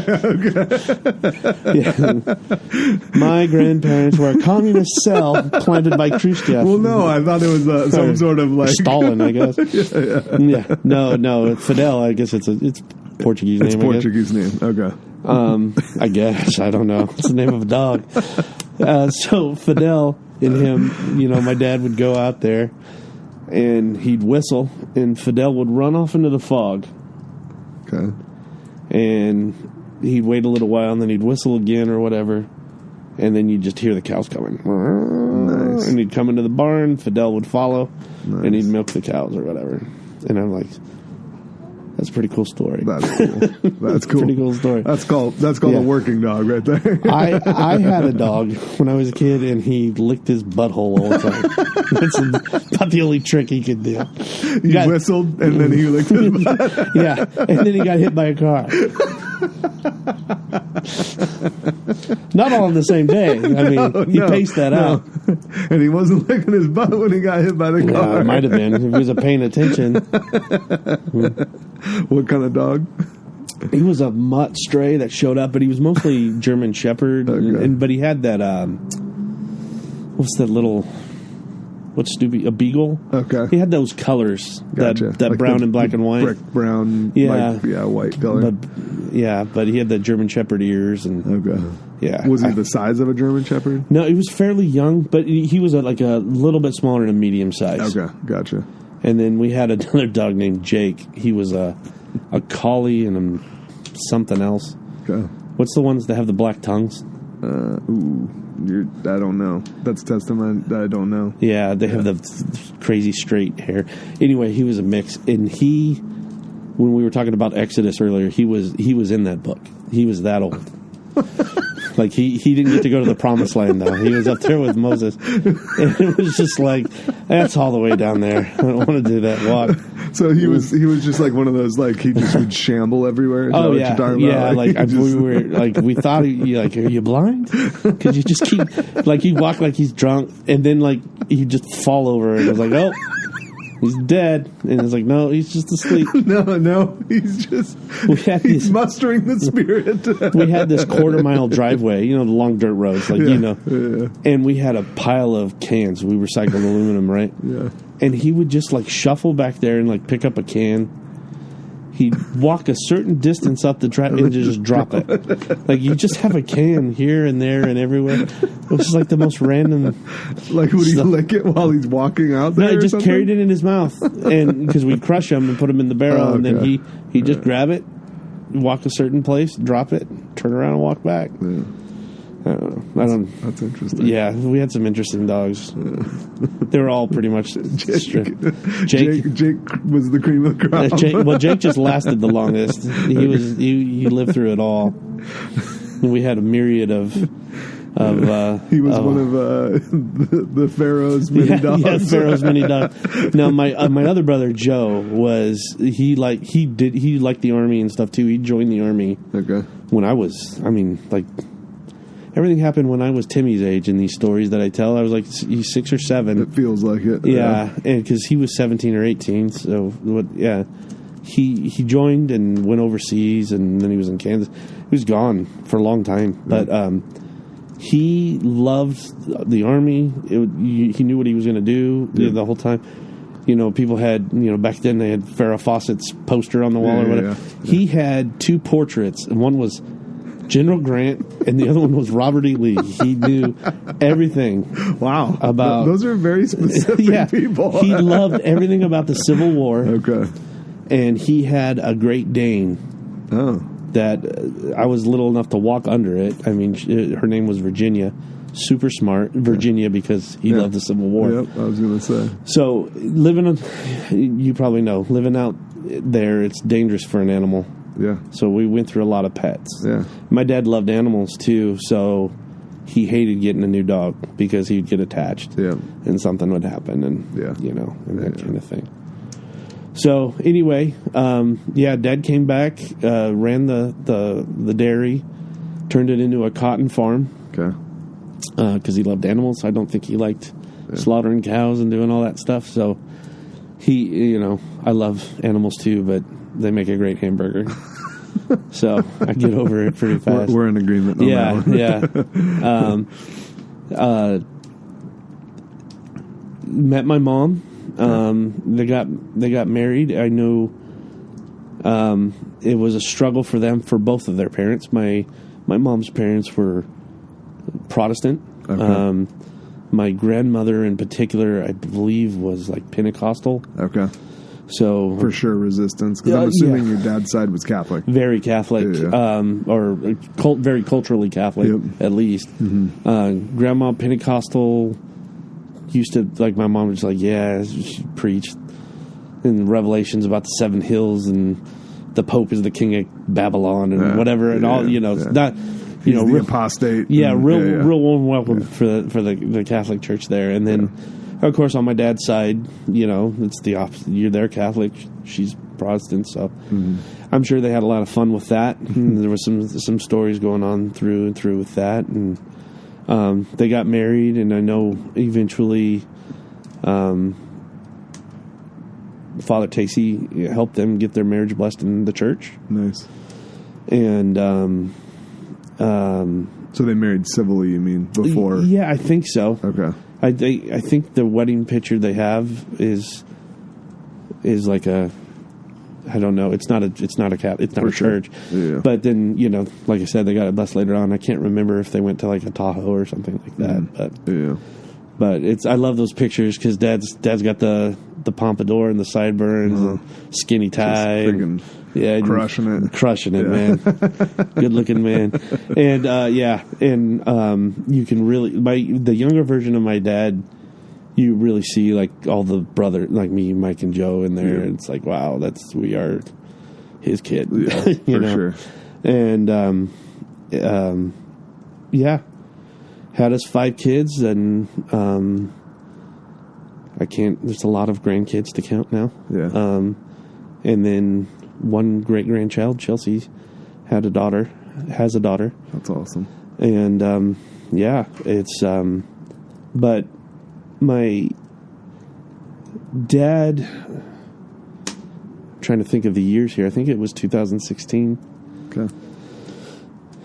Is when he passed away. So we found out a little bit before then, that he had cancer, and he did a round or 2 of the chemo, and it just really shot down his immune system. Gotcha. So far gone by the time we found it. But leading up to that, I guess I really just skipped to the sad part there, but you're so cynical. I'm so cynical. When we moved to town, my dad sold his ranch and moved to town also, kind of near me and my sisters for sure. My brother, I was living down in Southern California at that point. And my other brother was somewhere around here, I think. Close. We didn't see him much, but they were a quarter mile away. I was dating Stacy because I think she was at the ranch at least one time while we were selling it. And anyway, through my divorce and everything, my dad and I really became a lot closer. Okay. Out there talking, I think it was easier for him to relate to me as a man than it ever was when I was a child. Yeah. And so we would talk just about everything. And as he got older and was having a harder time, it was really wonderful to be able to be there for him. Yeah. Because he was always there for us. Yeah. And so on the ranch, we were just telling the story the other day at my mom's birthday party. On the ranch, we had an underground gasoline tank, nice. For the equipment and all that stuff. Yeah. Then it went unused as the farm got smaller, but remember when everyone had to dig up their tanks, all those stations. So my dad was wanting to sell the ranch, he had to do it too. So they dug up this tank, and it's gigantic, and it's behind. Did you ever go out there? I can with confidence say. Yeah, Rick and Hedda had been out there, and Mike Mendoza and stuff, but we have this underground tank above ground now. Okay. And my dad had planted a vineyard around the house, and we have it sitting in the back. And my dad's getting older and having a harder time. He's making interesting decisions, And they're the things in escrow, right? They're about to sell it. Yeah. And my dad decides, for whatever reason, he wants this fitting off of this gas tank. And like a valve? It's like a valve, yeah. It's like the piping that came up to the pump. Okay. Like the elbow iron. He just wants it? He just wants it, or it's copper. I don't know. He just wanted it, Eli. I wish I would have asked him, because it is interesting. Like, why did you do that? Yeah, what's the reason, Dad? Yeah, why? So he couldn't get it. It's been underground for 100 years, so it wouldn't turn. My dad's he's gonna heat this up with a acetylene torch, so he can turn it. Yeah. Well, things got fumes in it from wherever. So he just basically lit a rocket off. And it's all enclosed. Well, it's a cylinder with two circles welded on the cylinder thing. Yep.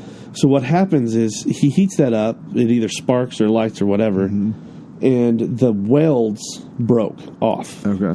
So this thing the tank launches into the vineyard this way. And then, so we had this great big, I know, it is funny. We had this aluminum shop, barn kind of thing.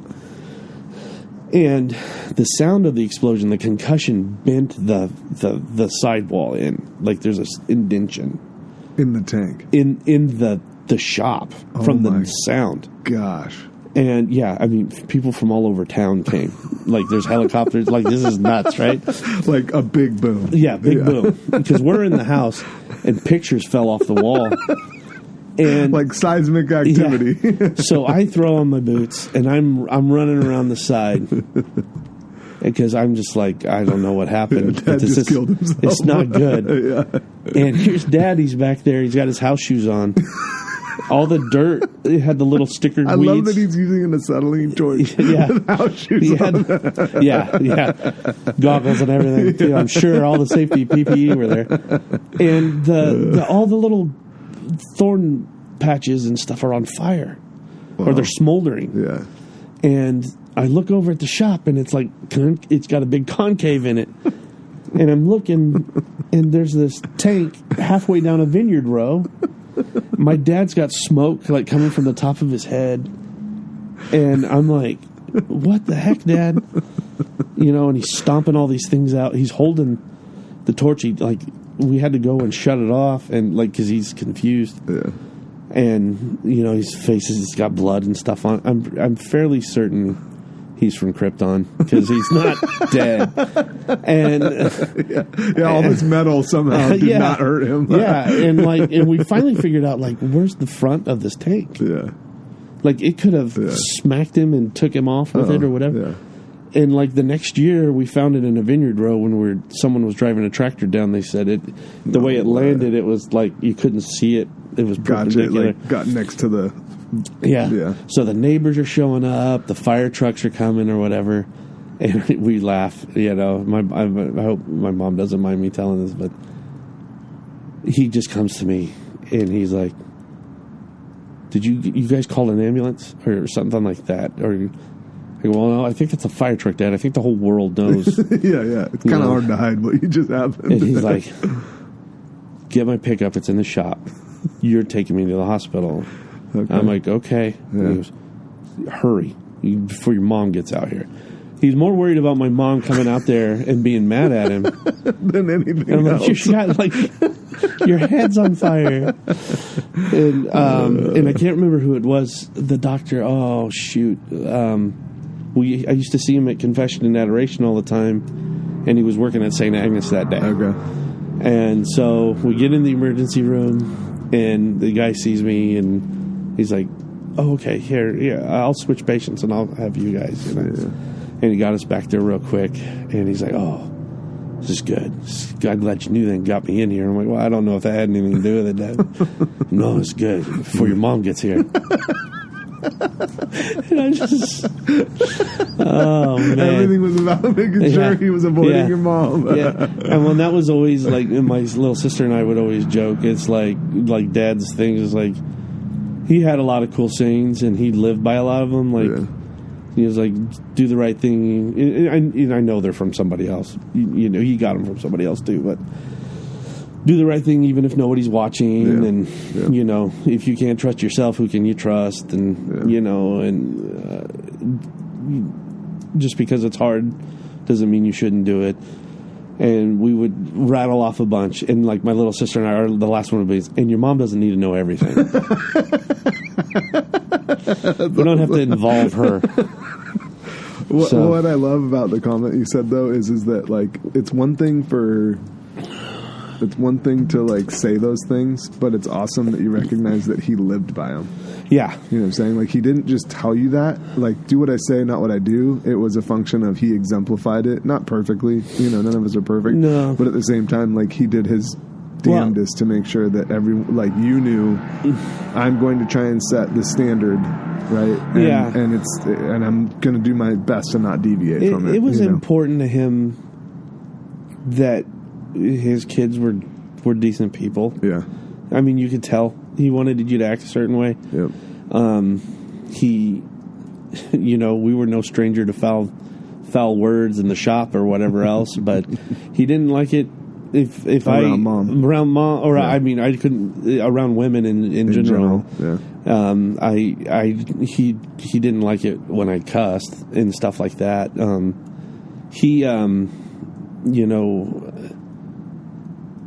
When Sam was born, we'll get into that, but I was Protestant and didn't understand the sacraments, and I was not well catechized as a Catholic in my younger stuff, but Sam wasn't baptized. Brianna was, because she spent her first part of her life at Valley Children's, and Father John was a friend of the family, and he came to visit and everything, and he goes, "Do you mind would you like to baptize your daughter?" And yeah, do it. Yeah. I didn't understand why. Sure. But Lifeline, do it. Yeah, I love that it happened. Don't get me wrong, but it bothered my dad that Sam wasn't baptized. It tell you, like, he would talk to my mom about it, like, you can be Protestant if you want to go to a church that baptizes kids. Yeah. And so it was just interesting, and until I became catechized, I didn't really understand the importance of it, and I don't know if surprised that he believed that, because I never saw it as a kid expressed. We didn't talk about it, or I mean, he didn't go to mass very often, and so it was kind of interesting. But good segue to that. As we were getting older, like I said, and when they moved to town, they were just down the street from me, and like I said, I was dating Stacy. We both owned a house, and it was when everything was kind of underwater. Yep. So I sold mine, at a loss, and moved in with my parents to prepare for the wedding, so we could save some money. And stuff. So here I am, and they're in a neighborhood with older people, and they're like, "Oh, what happened to your son? He's moving back in with you, And Brianna and Sam are with me, and it wasn't the first time I moved back in with my parents after something happened, but the neighbors, and my dad was like, I remember he was like proud to tell us, "Oh yeah, he's getting married, but they're not going to live together first. He's going to live here until they got married." And he was like super proud. Of the fact that I mean, and super proud and super emotional for my dad is pretty even keel. So I don't know if super proud. It wasn't like obvious from an emotional. But he standpoint. Was like, he made a point to me, like he got to say that to someone who asked. Yeah. It's like, "Oh no, he's got a job, but they're just waiting." Yeah. So so he was happy about that, and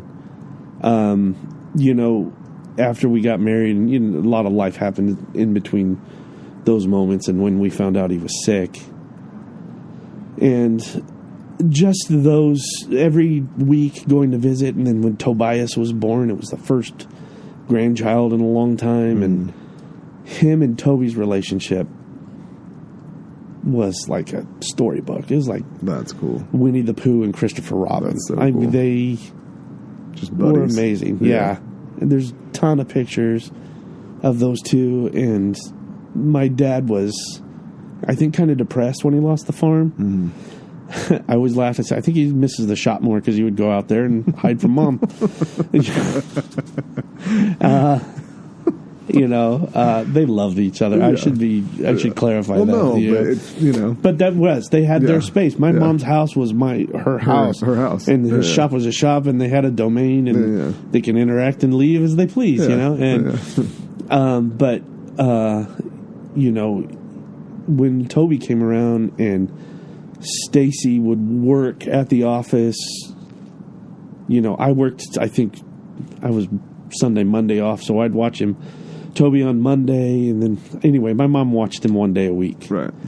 And it was, my dad just, loved it. When is he coming? When's he coming? Yeah. And when he could talk, he's like, come on, Papa, let's go, Papa. And he could hardly, he's shuffling around or whatever, and here's following this kid around, my Tobias mom pushing him. Yeah. So he'd go in this room and play, and my dad would sit on this bed and watch him play, and and he would just turn around, make sure my dad was there, and talk to him and whatever. And my mom put a chair in there for my dad so he could be comfortable in there.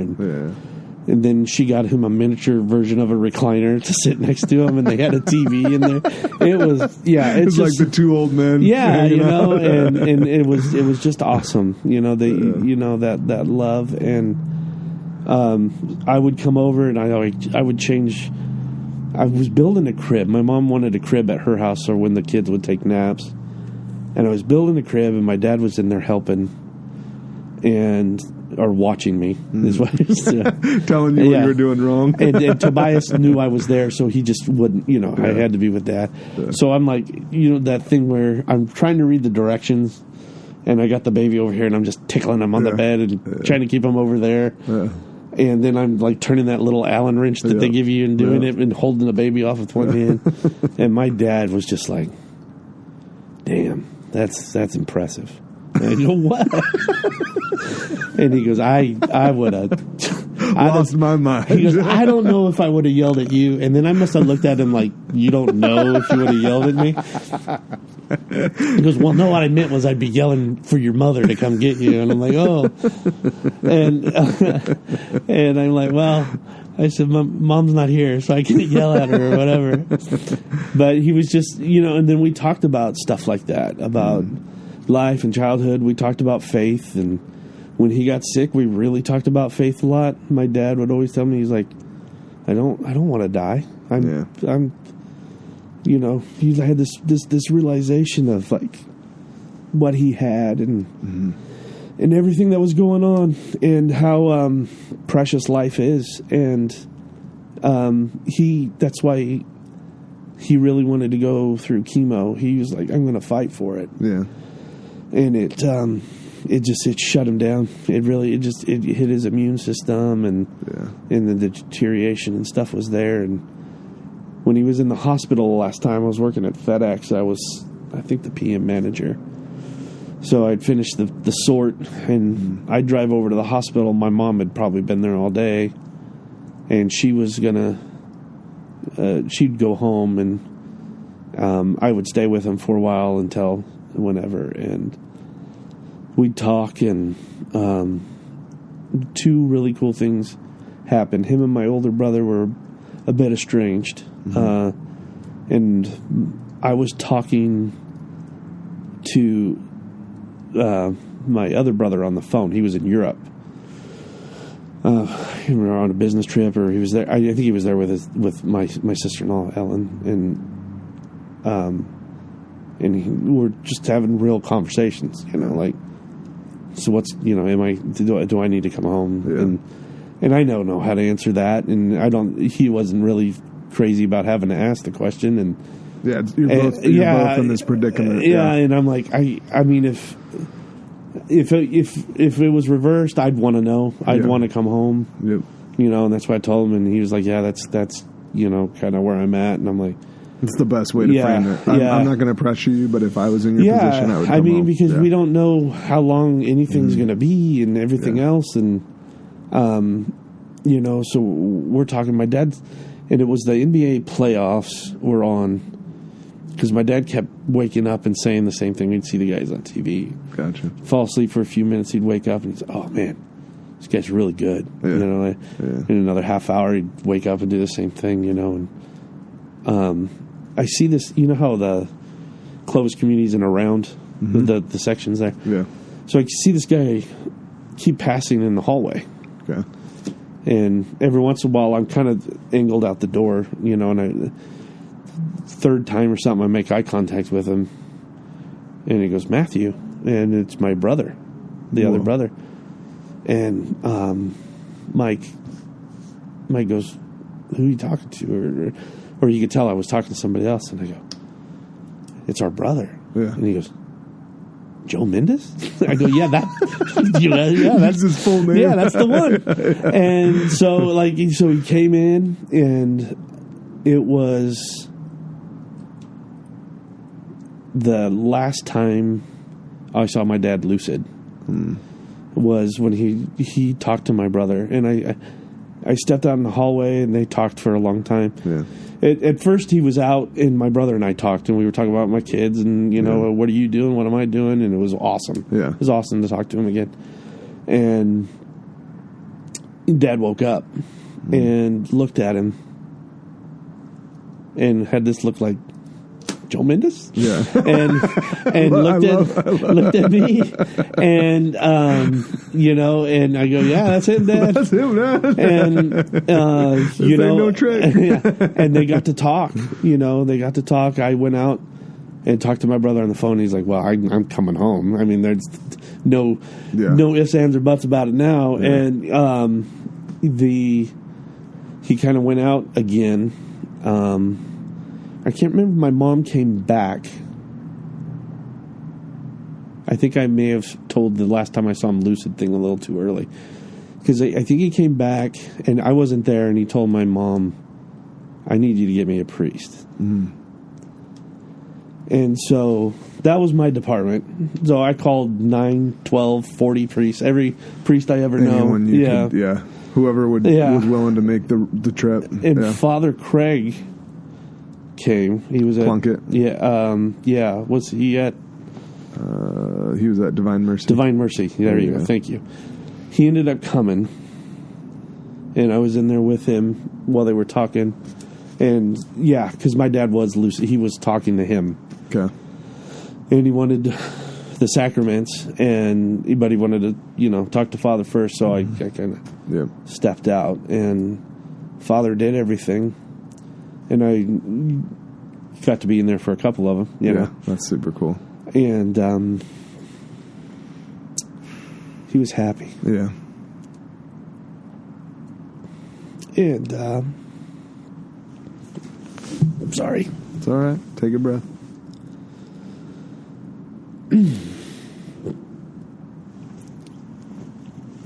When we're talking about great accomplishments, that might have been the day. Yeah. So he, after that, didn't really have a conversation with him again. Yeah. And Father Craig was so awesome too. Mm-hmm. He really is a great priest. Yeah. He went out and visited my mom, I think that same day at the house. Okay. Came back the next day just to see how she was. Yeah. I tried to give him a stipend, and he looked at me like, just buy me a beer. He always told me that. Yeah. I don't think I ever did, so none of those confessions probably count. It's part of my penance. It's like, you gotta take this beer.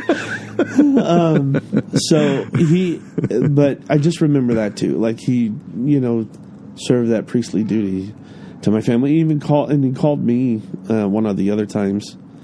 And then I didn't talk about him much, but Father Raul and Kerman, he was one of the people I called because he was a great friend to me in my adult life and still is to this day. Yeah. I need to talk to him more. He did my father's funeral and just, was a great comfort to me through all that thing. But that St. Joseph happy death is a real thing. A real thing. So what... It is, but it is powerful. Yeah. Yeah. What do you think the catalyst was for him having a real serious moment of, I need a priest. Well, grace. Obviously, we know it was grace. Well, and I was just about to say that grace that we talk about, though, and I'm sorry, is it infused grace in the sacraments? Not in... You know better than I know. Well, I used to know. I used to know lots of things, but the grace where we talk about, people argue, why do we do this with kids? They don't know what's going on. The baptism is a symbol, or these things, indelibly. Yes. Thank you. Yeah. Marked on our souls, that grace, that infused grace in those actions, I think have a lot to do with it. I think that's why he worried about Sam's baptism. I think that's why it nagged at him. Yeah. He wanted his kids to be decent people. I think that's why he always enjoyed, I don't know, I was always that person, Toby's this way, Sam is this way. They see somebody that needs help, they help them. They help them. They help them. Old ladies at the grocery store pick up their bags of dog food. They do those kinds of things. Yeah. And that stuff went a long way with my dad. And I don't know. That and, what we did, like when I really got into my conversion, like back in 2002, or my reversion, I was Protestant. We moved to Kerman because we wanted our kids to go to school there. We were looking for a church. And I'm, like I said, badly catechized. Yeah. So I'm like, well, I used to go to St. Patrick's as a kid. It's going to be the same thing. We were just at the, the Swedish Anabaptist second congregation of the third, they have coffee and bagels and whatnot, even though some of us are trying to do that. We, let's just go to St. Patrick's. And, I worked at FedEx at the time, and I working with Troy Butcher and Pat Sauls and dude, the freaking giants. Oh my gosh, and it's like that was. I'm joining the RCIA. Yeah. And my education was at the Holy Child with those guys and that Bible, that men's group, the book club. Yep. And we're reading Patrick Madrid, Any Friend of God is a Friend of Mine, The Salvation Controversy, Making Sense Out of Suffering. Yeah. We're reading Cardinal Ratzinger. Then Cardinal Ratzinger. Yeah, then Cardinal Ratzinger. And you have these men with this wealth of knowledge. And then Sammy Shwiat was in it sometimes, and Alicia Cuellar was there. All these guys that just dialed in. Yeah. And I learned so much, so fast. And like I said, like the Holy Ghost and I were just, buddies. Yeah. And my relationship with Mike Mendoza was happening at that time, and we were suffering similar things in life. And he was a little more along in his faith. Yeah. But it was like I have this best friend now that is walking alongside you. Yeah. Just mirror image. And, I was on fire for it. Yeah. And you were hungry. And I was in a frame of mind. I don't know if it's a perfect storm. Like I said, it's the Holy Ghost or whatever else. I could read it. I could retain it. Yeah. And I could remember it, and I can learn it. And the group was very apologetic driven. Yeah. So I'd go and learn that, and then you go to your RCIA class. Yeah. And then you're reading things about, why am I reading about Martin Luther? He's a heretic. Why is this guy in here? And you're like, what? This doesn't make any sense. And like I didn't. The only thing I learned about like the Holy Mother was cultural, in a sense. Are we taking a break? No. I'm just trying to get this fire. Oh, okay. For you. Sorry, I had to. No, it's all right. So to learn all of that, because that was one of the things I did struggle with, was those parts of it. Like the saints, it made sense and everything, but growing up and having, you know, the different devotions that were going on with the Holy Mother, not necessarily statues or intercessory prayer. I mean, that's easy. Yeah. You know, are they really dead? Do we ask people to pray for us all the time? Yeah. You know, Hebrews, all that stuff. It's real, you know, the book of Hebrews in the Bible. The Jews too. But you know, all of those passages that specificity matters. Yeah, right. You know, all of that, like, was easy, like, to defend or whatever. But, like, you know, you see these other things happening with the Holy Mother, and, you know, and you're like, I don't get that, though. You know, and then, like, to learn it, and to also really learn how much of a both and religion Catholicism is compared to the either or religion sects of, especially the hardline Protestant, the Reformed, Calvin, and Baptist. That it is either or, and to the point where they're splitting off. That's it's awesome. It's funny. I was just thinking of a cool T-shirt like design that has. Both and it's a Catholic thing. It's a beautiful thing too. Because Brant Petrie, the theologian, are you familiar with him? It might be where I've probably read the concept of both and. He's like, if you look at any schism from the church, it's always over dichotomy. Right. It's either this or it's that. And I shouldn't say always. I think he uses the logical term of most of them are, right? But it's super, it's accurate in terms of that. All of a sudden it goes from, no, it can be and does exist in both and at the same time, right? To, no, it has to be this or this. They can't exist at the same time, right? And that like when you actually, and he does a good job. I forget which series he does it in. I think it actually might be on the Eucharist. He breaks it down pretty quickly of all the schisms that happen throughout history. Oh yeah, where he's like, here's the essential, crucial, you know, fundamental, like basically sentence. That epitomizes all this writing on this schism, and it's either this or it's that, right? And he just moves through each one. So, I always enjoy breaking down our religious talks into episodes of The Simpsons that I've watched, because there's so many good ones. And there's it's Thomas More, Henry VIII. They did a one, and I think Flanders, the religious neighbor, is Thomas More. I can't remember. That's funny. But anyway, he's talking to Homer, or this is a different one, but he's talking to Homer about different churches. You know what? It might be my favorite one. It's when Homer and Bart become Catholic and Liam Neeson is the priest. Oh, and isn't it where it shows like the difference between the Protestants and Catholics in heaven? Yeah, well, and even that, it's like there's Mexican heaven, Irish heaven, and Italian heaven. All the Protestants are like in cardigans, sitting around drinking coffee. It's like they have their tennis rackets with their sweaters, and it's like, oh no, Marge, we don't deal with that lot. But it's great because Homer and Bart are walking around town. They get lost going to their own house or something.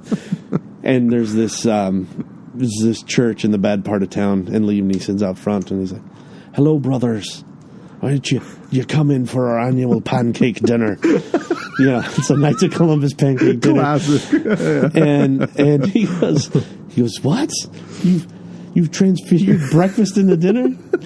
And so anyway, they go and eat, and he's trying to ask Liam Neeson why he became a priest. And he goes, oh lad, my story is typical to any other young Irishman, and I remember it well. I was with my uncle, and I was having my first pint at 8 years old. My uncle looked at me. He threw me through a plate glass window and said, you're just like your mother. You can't take a punch. And I knew from that. And then St. Peter sweared to me and says, you're a disgrace to all Ireland. He turned back into a lamppost, and I knew from that day forward I wanted to serve God. It's just like, what the heck is going on? So anyway, he goes and the joke that short story long, that's my new thing. Flanders, they were talking about whatever church they go to, okay. And he goes, well, gosh, Flanders, we're from 8 different churches already or whatever. And he goes, oh, nonsense. I can't remember. The congregation hasn't split off since we had that disagreement whether or not you could come to church with wet hair. And then we split off again when we decided we could have come to church with wet hair. Yeah. Which is the truth. Yeah, it's like basically like you said, it's something. Yeah. It's a translation, this or that. Yeah, you know who really gives good insight, and I'm not saying I'm trying to. He's super open to coming on. Have you met Andrew Finn yet? I don't believe I have. Okay, so he's from the Reformed background. Okay. And he and his wife Carla have just they're coming into the church. Okay. I think tentatively Father Michael is going to be giving them all the sacraments on Christmas. Wow. So, but we just had dinner with them Sunday. Nice. And it was funny because he made that comment. He said, Eli, even within the same brick and mortar building, yeah, you will have these like it's a freaking Reformed church. Yeah. And he's like, and you'll have people that are like way out in left field in terms of theology, and then people that are like straight laced, like on the full end spectrum, and we all go to the same church. Right. Right? But it's like, oh, well, we go to this service led by this pastor. Right. Who is in this theological thought line. Right. And then, but we go to this service. And he's just like, dude, it's schizophrenic. Like, literally, like, it's fractured, at a bunch of different levels, not just one, Interesting. Yeah. So. Yeah, it is. So, I don't know. I'm sorry. I dove off into The Simpsons and forgot what we were talking about. I love this. We jumped around a little bit. We started out with early life. Mm-hmm. Are you good? Do you want to take a break? What do you want to do? I'm good. Let's keep going. Yeah. So adolescence. What was it like being a teenager, preteen in Kerman, California? Not a lot to do. Well, and I think maybe where I talked about my anxiousness and not you had you had time. We didn't have. There's no internet back then, and any of that when I was a kid. But I did things that it seems so weird that I would even let my kids do now, but I wouldn't. I mean, I rode my bike from in the country into town, 3 or 4 miles away. All my friends lived in town, and hung out with them. There was no cell phones, and my moms would call each other. Isn't that crazy? We were at this house last. Okay, I think they're heading to this house. So. I think I heard one of them mention they were going. It's like and and you just kind of knew when to be home, and that was fun. My brothers were older and kind of always gone doing their own thing. My sisters were home. My neighbors, they were mostly all daughters. They had older sons, so just kind of surrounded, by girls all the time. Mm-hmm. So I didn't have a lot of friends over, that kind of thing. Yeah. Like I said, I had to mosey into town to do it. Yep. Well, I switched schools somewhere in the elementaries. I was going to the in-town school, and then I ended up going out into the country one. Okay. They changed the boundaries or whatever, and it was weird because friendships changed. Mm-hmm. People that you kind of grew up with, all of a sudden, I'm out here. I don't really know anybody. Yeah. Then I kind of met that core group of guys that I hung out with for the rest of my school days, Gotcha. So wait, explain that. So you started out in town and then you moved back out? So there was 2 elementary schools, basically. Gotcha. There was one in town and one in the country for all of the farm kids and stuff. And I was going to the in-town one and ended up switching over. Gotcha. And you knew more people at the in-town or more people at the farm? Those are the people I went to school with and kind of grew up with. And so it took me a while to kind of get settled into the new one. And I think that's where maybe I kind of started to have I wasn't the social butterfly that today. That's not afraid to talk to people or whatever. I was a little bit. This is super fascinating because you're totally not that. Like, I would not peg that in your childhood at all. You know, like Stacy and I were telling the kids we were meeting someone for coffee. We're helping them out with the sacraments for their kids. Yeah. So we were meeting them, and and we were laughing about it because when we were dating, I can't remember, a wedding or something we went to, and this guy we saw, it was like one of those things from a movie. Like, that guy was someone important. He was dressed nice. He had that smile, and he had the cocktail in his hand, and he's like, he's somebody, right? Like, and we kept looking at him, and she goes, I wondered, like, who that guy is. Like, I don't know, I'll go find out. And I'm just like, hey, man. Oh, sorry, man, you look familiar. I thought, and he's like, you too, blah, blah, blah. And I started talking, oh, this is my wife, Stacy. And so, like, I just do stuff like that all the time. We went to Tennessee with the Renvilles, and we were looking at neighborhoods and how housing and stuff was there. Yeah. And we're just kind of driving around, and I'm like, and the girls are like, well, talk to somebody, The guy's out in his yard working or whatever, and I just kind of pull over and get out of the car, and I'm like, is this such and such address? We're supposed to be meeting somebody or whatever, some whatever blarney I'm spitting. And he's like, no, who are you looking for? And I'm like, we're meeting a real estate agent or whatever else. He goes, oh, you're from California? Like, I was going to say, he knows. Like, get off my lawn. That's where I learned it. Full circle. No, and so we end up talking. That's why I got crotchety. That's right. But that's just like my gig now, is like just starting conversations with people. And but I wasn't like that, But my point was, it's like, so I'm the broad strokes guy, and Stacy's this perfect fit for details. Yeah. Because I'll get the conversation started, but if you want me to have anything important information, I'm not going to ask it. Or to remember important information. It's not going to be me. So she's got to swoop in and take care of that. Otherwise, it's just a wasted effort. But so I had that kind of shell as a kid until I got to like 5th grade. Okay. Mrs. Parsons. Nice. If you don't believe me, my mom still has the beta tape, so you got to find the machine. Dude. That'd be a hard one to find. I was the Charlie Brown and Charlie Brown's Christmas. Nice. Yes, and loved it. Loved being on stage. Did a Bill Cosby act stand up for the talent show. That's awesome. Just word for word his whole kindergarten bit. I don't know if you've ever heard it. It's a classic. It's like a one you buy on vinyl. Do like you still remember it? I know. It's like well, it's like I don't know. What these teachers were thinking. Kids wanting to take a nap in the middle of the day. It's like. And he did that bit, and then it was warm milk and graham crackers was a snack. Okay. And he's like, there ain't no refrigerator in there. She's sticking that gallon of milk on a radiator sitting there all day. It's like, so I did that, and then Miss Parsons was really good to me, and she, I became like the go-to MC for the talent show. And so that I think helped me with the outgoingness. Well, and it's strange. Like, I think when we were playing music, you remember when we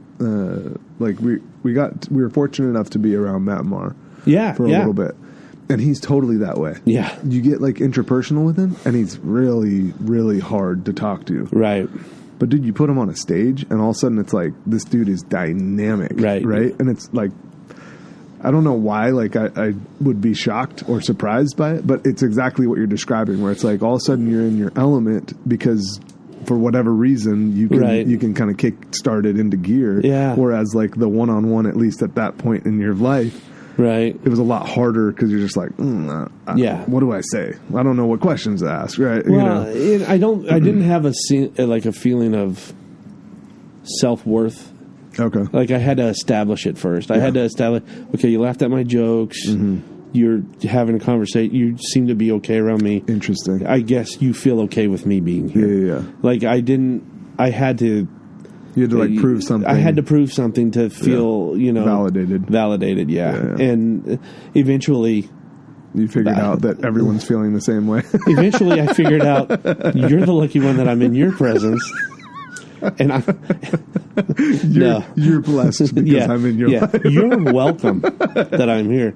Yeah, no, sometimes it probably comes out that way, but I got over that, and I think that had a lot to do with faith too, and just in trusting that I'm so blessed, especially as I get older. Like I said, even with those people at 12-step meetings, and people, we're all we have. Yep. We're all each other's God. Yep.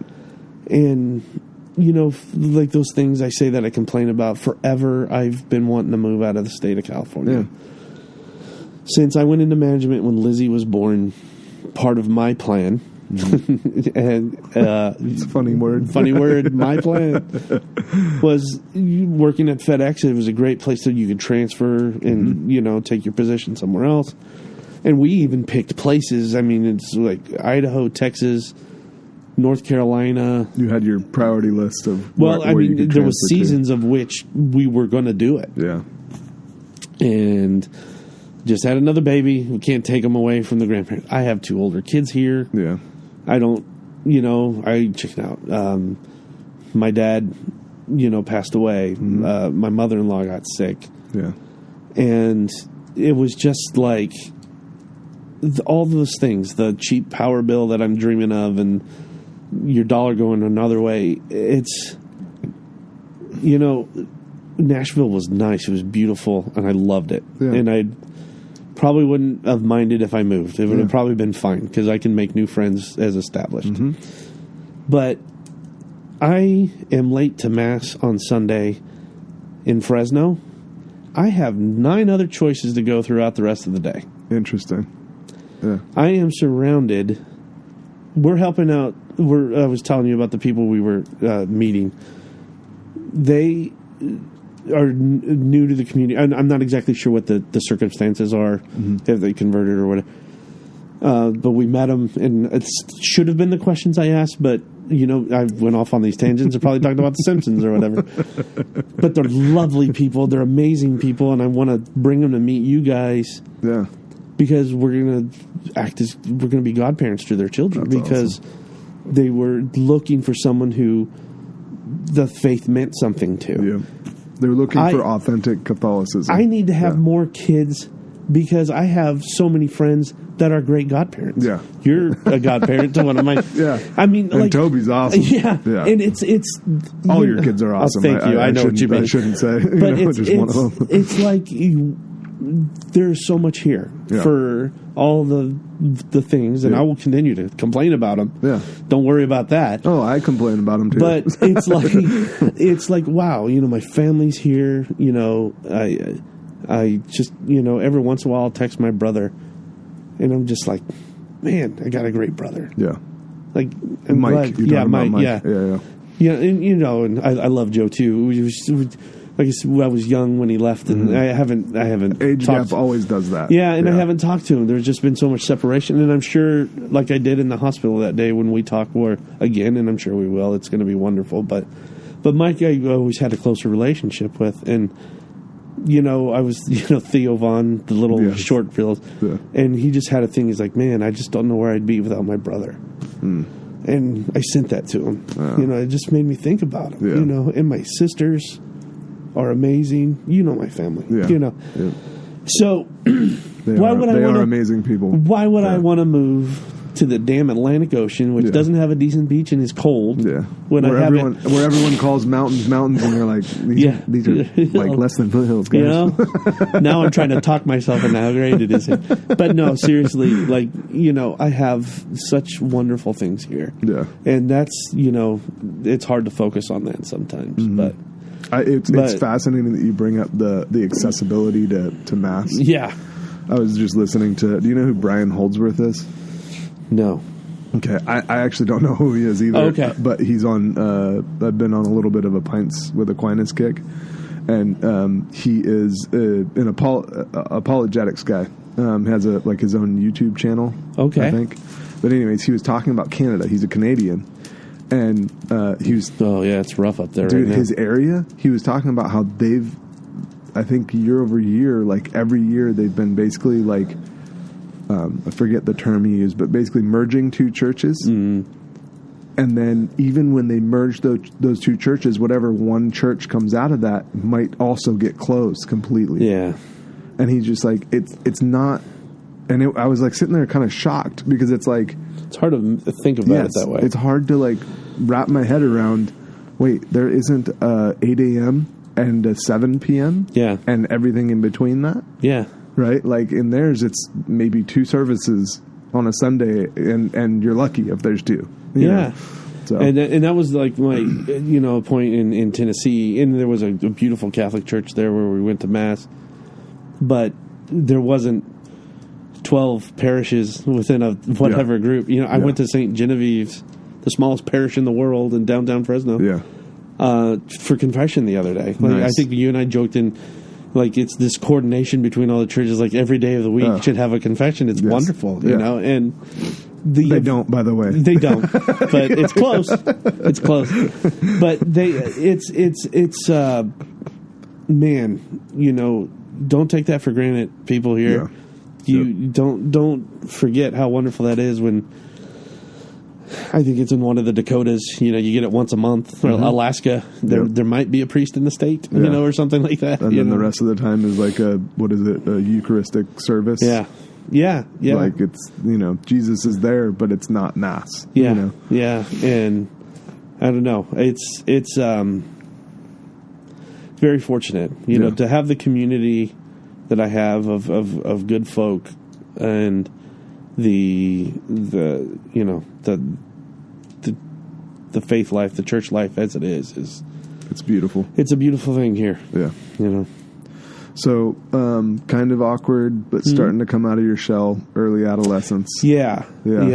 So, and not like I said, parents. Dad didn't really go to church. We went like in streaks. Okay. Kind of with my mom, we would go really good for a while, and then we'd miss a couple of weekends. Or the whole time, So Father Stacy, when I was really little, when I made first communion, was Father Vancini. After that, I remember really liking him. I was going to be an altar boy, and then he left. Okay. It was weird for him, I think, because Father Stacy was a long-time hometown favorite. Yep. And then here you are, the guy that replaces him. People were hard on him, and he was always really nice to me. And I think he ended up in Dos Palos.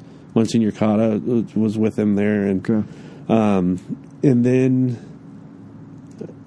there was a kind of a dry period. I can't really remember. There was a myriad of priests, and then Father John came, and my family, we were going more often, and my sister and I played. Like, I played guitar, she played the flute. Yeah. Sister Rosa was there. We did the masses and stuff together. And then that's kind of when I started getting into that high school phase where I got in trouble and breaking windows and stuff. Okay. Was that like more influenced by who you were hanging out with, or what was the... I think I was starting to get restless, hormonal and all that good stuff, and fighting the system. Well, and the awkwardness was coming out. Yeah, high school was not the most fun time for me and my friends. We weren't unpopular. We weren't super popular. But the tweeners. The tweeners, and the marginalized. I mean, I don't want to make it sound like, because I'm sure I was a jerk to... I'm using that term loosely. Yeah. No, I'm sure I was a jerk to a lot of kids. I wasn't necessarily a bully, but maybe in circumstances, and I wasn't necessarily bullied, but maybe in some circumstances. Sure. But I just remember, like, I didn't feel purposeful. I didn't like school. I didn't like doing school work. I was getting into guitar a little bit, so that I had that. Okay. But I didn't, I just had a hard time finishing homework. I had the greatest teachers. They just like, man, all you got to do is 2 more homework assignments, I can give you a C. You're just this many points away. Like, just, you can do it. Just try. And I'm just like, what do you know? Nah. I'm gonna go smoke cigarettes at my friend's house. Yeah. You know, I don't go be cool like my dad. Yeah. Pop did smoke too. You know, so it kind of manifested into that outburst. And my buddies were in that kind of thing too. And the funny thing is, like you said, I had a great family and great life, and my buddies were having some real rough times, like with their parents. Like, you hear the stories and stuff, and I kind of remember that affecting me. It's like, why are you such a bastard? You know, like, why are you so sad? You know, your dad didn't hit mom, or you know, or none of them drank. No one had a drinking problem. Nobody, you know. Was it primarily divorce? Is that what was going on? I remember my buddy Bone, his stepdad was super was very religious, Protestant religious. No rock and roll, no long hair. And he loved Guns N' Roses and you know, and all this stuff. And he really, you know, so he had some struggles there. I know my other buddy, his family, his parents got divorced, and then the other one, he was kind of a dysfunctional household. One of those kids, one of those friends that spent the night at your house a lot. You know, ate meals at your house a lot. So, which was wonderful because he probably got me through a lot of stuff too, and he was the one who was suffering, and you know, but we were all just ornery, and you know, like I said, we were going through slingshots and doing destructive things. We weren't. I can't say we're really bad. But like I think I can resonate, because there's only, and I don't mean this in a bad way, because I hear my kids say it, right? I know you've heard your kids say it, and you want to just freaking like throttle them, you know? But it's like, I'm bored. There was that. Like it's like when there's only so much to do, like in a small town, it's like you got to kind of get creative with what you do. And I want to say it this way. Sometimes that's not a good thing, you know. And I don't mean this as like, my parents were wonderful and kept us safe and everything, but when the leash is long, and then you need it to be tighter, like, I need you to do better at school, I need you to do this, I need you to do that, and you're not used to being told what to do, or wanting, you just have this crappy attitude, and you're saying no, you don't even really know why you're being defiant, because we were, and just for the sake of being contrarian, harassing teachers and all these kinds of things. But, you know, it sounds funny to say it now, because, you know, my oldest daughter went to Bullard High, and the teacher threw one of the kids out of class for cussing at him or something. So she goes to the office. They have to call her mother. She has to leave work. She comes to the school. The mom and the daughter attack the teacher while my daughter's in class. What? Yeah. Like, she was mad at the teacher because she's like, I'm going to get fired from work because you made me come down here. Wow. And then I'm finding out from a newscaster, my kid, and I'm calling the school, like, the teacher got assaulted while my child was in school today. You know, it's just in like the classroom. My daughter is. You know, so like, we're harassing the teachers. We're writing. You know, the end of the year testing. We're writing dirty words in the essay, and you know, and we're just stealing, hiding fire hydrants or whatever the damn thing. Were you guys using Scantrons? Yep. Yeah. Scantron. Making, remember writing words in the Scantron? Yeah. Jeez. I'm not proud of those. Yep. I'd read certain tests and I'd be like, I don't know. So, and I don't know most of these, so we're just gonna let it fly. Let's see how it works. A-B, abba-dabba-dabba-doo. But yeah, it's so we were that kind of, we were just, I don't know, angst-ridden little piss ants, like the kind of kid that would drive me crazy now. And so crotchety old man that I am. But so there was a lot of that, and then that's it all boiled over into that moment, that one day, and subsequent events after that, and where like that senior year when I met those folks in the program, and okay, these are how human beings act, and I think I needed that. I think I don't, like I said, my parents were wonderful. I had a wonderful upbringing, and I just at some point got out of control and needed to get under control again, and that's when it happened. It's fascinating to me hear you say, like, the leash was too long, right? It's a reminder of that, like, even in adolescence, there is still a recognition of we need order and discipline. Man. Right? It's like a crave it now. That. Yeah, you can only know that, like, retrospectively, but even in that, like looking back, you recognize it, but even in it, you knew. Yeah. And the way that you were trying to get attention to get discipline or order in life was to be rebellious. Isn't that weird? Like, it's an interesting thing to review. Like, a response, like in human nature, is I'm going to sin so that you give me attention, God. You know, and I'm not saying that that's why we sin, but like in some sense there is a corollary there. And it's weird. Like when it's cool when you get older. Like you recognize that. Like you just recognize it right now. And when it's easier to see it in other people or dealing with other people's kids sometimes, like in troops or something like that. Yeah. And you're like... Which we are going to set up an episode for us three. Oh, nice. That's cool. Yeah.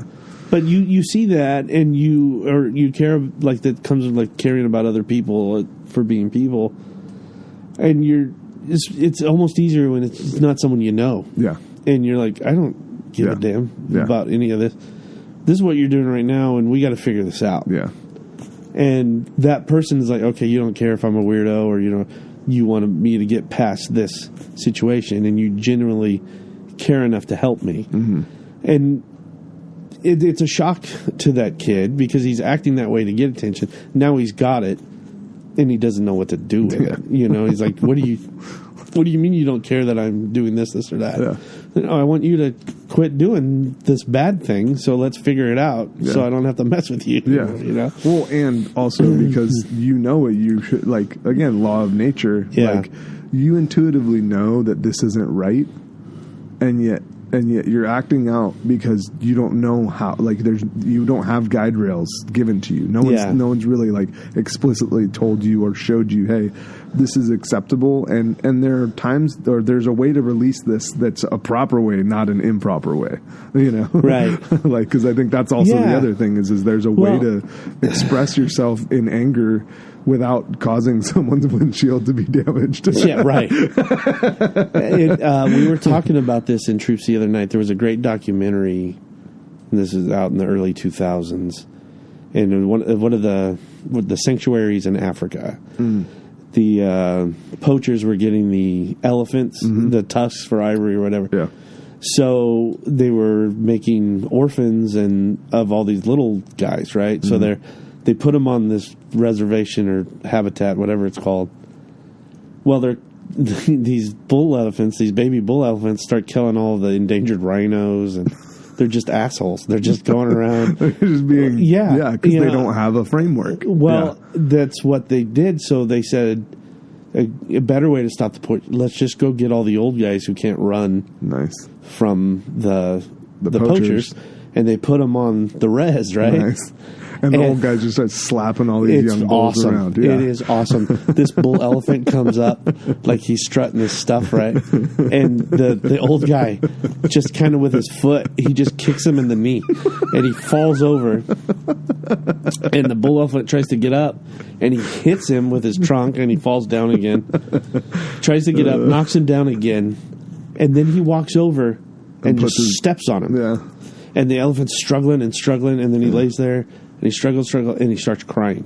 Oh. He starts crying. He lets him cry for a little bit. And then he steps back. That's awesome. And he takes his trunk, and he puts it around his face. And helps him up. And this damn thing, if it didn't follow him around the rest of the time. Pretty soon there's this 100-year-old elephant that just beat the other one's butts. Yeah. And they're all just following him around. Yeah. And it was like, it's all it took. It was a little bit of butt whooping. A little happy slappy. You know, and he's not trying to be mean, but he's just going, no. You could tell by the way he was doing it. Yeah. I like to think he was having a little fun. That he enjoyed it. They're really intelligent animals. But he wasn't hurting them. Like, if he wanted to do some damage, they could. Because the little guy was just crazy. Yeah. So I think I needed a bit of a butt whooping in one sense or another, and I got one in one sense or another, and it helped. And then, so yeah, that got me kind of through high school, and I started going to college, and kind of decided I wanted to work. Yeah. I never liked school, especially in my last few bits of it in high school. Yeah. And I kind of skipped over a part there where I'd left the church at that point. Okay. Right out of high school. Yeah, it was it was right during the end of high school there, and I was kind of in those meetings with guys, and we were talking about higher powers and stuff in that, and being helpless and having faith in things, and it was more religious than I really was catechized to, and I never looked for it. I never expanded on it as a kid, and so going through that, and then we went through a slow period of like we were going to mass and we stopped going, and then it was like, okay, we're gonna go again, and I'm like, I don't want to go. Yeah. Dad doesn't go. Yeah, Why should I never dropped that. Okay. I was afraid. I was afraid. You got the pushback on that? Yeah, and I remember my mom was really upset when I said that. Okay. And so I wasn't going to church. And I actually, after I'd kind of gone to the meetings and stuff, I wasn't even partying, wasn't drinking or doing anything, so it was kind of, life was good. But after high school ended and I was going to college and kind of went to work full time and was going to school, and then eventually just kind of didn't enroll in school anymore, I stopped going to those meetings. I didn't have that community anymore. And I was in a band in high school. Nice. And what was the name of the band? The first one was High Voltage. And it was 80s rock. That's awesome. And we're like 80s rock, like Boston covers. Yeah. Who else did we play? We did some AC/DC, some Aerosmith. Okay. But it was so that was fun. That was the first time I played bass. Okay. Because I played guitar, and everyone always needed a bass player, so I got a bass and became the traveling bass player, man. And so I started with High Voltage, and then the next group I was in was a hard, I guess it was metal, progressive metal, or I'm trying to think of the bands that we were kind of like. But it was it was kind of jazz. And it was kind of jazz. It's like heavy metal, but with a saxophone. The Fibonacci effect. No, we were called Provoked Mentality, and I'm trying. Wow. Yeah, and we worked a long time to get that one too. That's awesome. And very mentals of you. It was actually legit. Yeah. Like we played like Cadillac Club and Club Fred. Nice. Good spots around there town. Was Spitzer Soundstage was there on Dakota. Yeah. And all the musicians worked there, and we were there all the time. I went to City, and Fresno City was right there. Yep. And there was a Brian, I don't remember his last name. Brian he had a band called World Knowledge, and his uncle did a great big showcase and I think it was Wilson Theater he rented out. Oh, nice. And we played with like 11, 12 other bands. That's awesome. I mean, it wasn't a super big crowd. There was a few hundred people there, but it was cool to be on a big stage like that and do it. And I mean, playing in theaters is just awesome, man. It was, and then we played, I think the farthest we ever went was like Visalia, the old jailhouse that was a bar down there. I can't remember. I've heard of it. I don't think we ever the played Bastille. on it. Was it the Bastille? Maybe. Anyway, that rings a bell, but I don't know. So when those guys would play, they'd always say, "Do you want to play with us?" And I was like, hell yeah. And Kelly's Beach in Reedley, we used to do that one. But it was a lot of fun. And hanging out with those guys, those were definitely more of a party crowd. Sure. And so that's when I picked up drinking a little again, and some other things. And we'll leave it at that. Yeah, but it was I was living with those guys, and we were doing touring and doing that, and there was a good couple of years of that. And I met my first wife during that period. Okay. And so we were dating. And then... Was she playing music, or how did you guys meet? I didn't meet her at that part. I met her at work. Okay. And the band was starting to slow down. Gotcha. Our guitar player, his name was Nick Andrade. I remember that. That's funny. It's not that one, though. The redheaded Mexican guy that could shred, dude. Okay. Oh, my gosh. It was awesome. And he was so good. And he moved. I think he was, super talented, so I think he went to try to make it or something. Or studio musician. You're still making great money doing that. Yeah, too, so. because he could play like anything, and so he moved on. The three of us that were left were still living together, and my buddy Chris, same one, Bone, the one I was talking about from high school, he moved up to Washington or something to go to school. Okay. And it was me and the drummer were living there, and he was the best roommate in the world. He was only there 3 days a year. And so I started, dating my first wife that I met at my job. And where were you working at the time? I was working for, it was an oil company. Okay. He owned the oil yard and then 3 gas stations. Gotcha. And truck weigh stations. So I would work either at the gas stations or at the truck weigh station. I would do the check weights for the semis and all that kind of stuff. Yeah. So anyway, she was pulling through for gas one day, and we started talking, and then we started dating and all that good stuff. And, and it was like, man, I really like you, and she really liked me, and we moved in together. Yeah. And so I guess that was the end of the band for sure at that point. But so Yoko Ono came in and ruined everything. So we lived together, and I proposed, or we knew we were going to get married, kind of thing. Yeah. And we stopped. We were partying too in that for a while, and then we just kind of stopped doing that. We grew out of that, and we were like, I don't know what it was. Her dad went to a church, a Protestant church, and he invited us, and I said, sure, let's go. And she liked it. It was a lot of fun. It was there was a concert. It was very uplifting people, and, very inviting. The people were awesome. I remember my grandfather passed away during that time, and they all came to visit me, and it was very comforting and read, and joined the studies, and that was my first time really kind of diving into the Bible. Yep.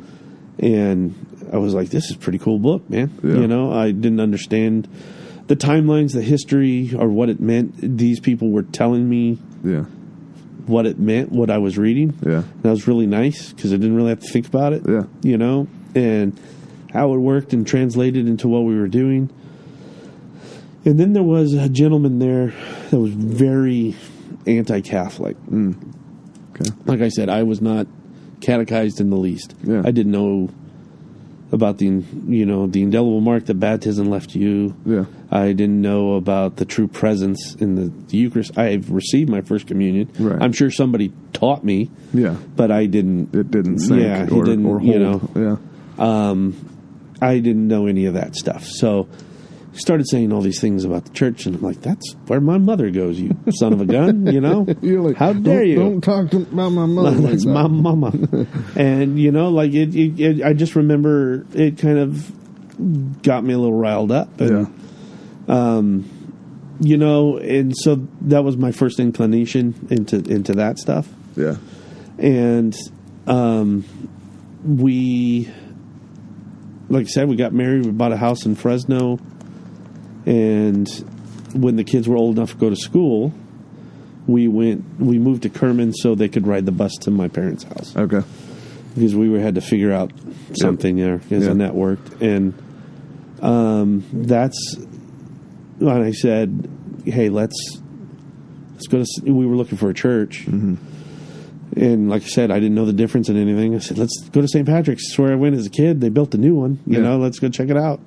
And the church was a year old, and Monsignor John was still there. He was, well, the last time I went to Mass, he was the priest there, you know. And, I remember my mom being pretty happy about it, and I think she told him. And Annette and I showed up one Sunday, and he came up and talked to us, and it was awesome. Yeah. And we talked about it, and we said, yeah, let's do RCIA.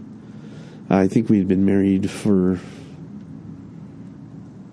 2002, so five years at that point. Okay. Had Brianna come along? Brianna was born in 98, and then Sam in 2001. So both of the kids were when we were in town at the Protestant church. Gotcha. When Brianna was born, she had the strep B virus, and the only reason we knew... It was a very hard birth. It ended up being an emergency C-section. And Brianna aspirated some of that meconium, the first bowel movement. Oh, wow. Burned a hole in her lung. Oh, shoot. And I didn't even know that was possible. Yeah, it was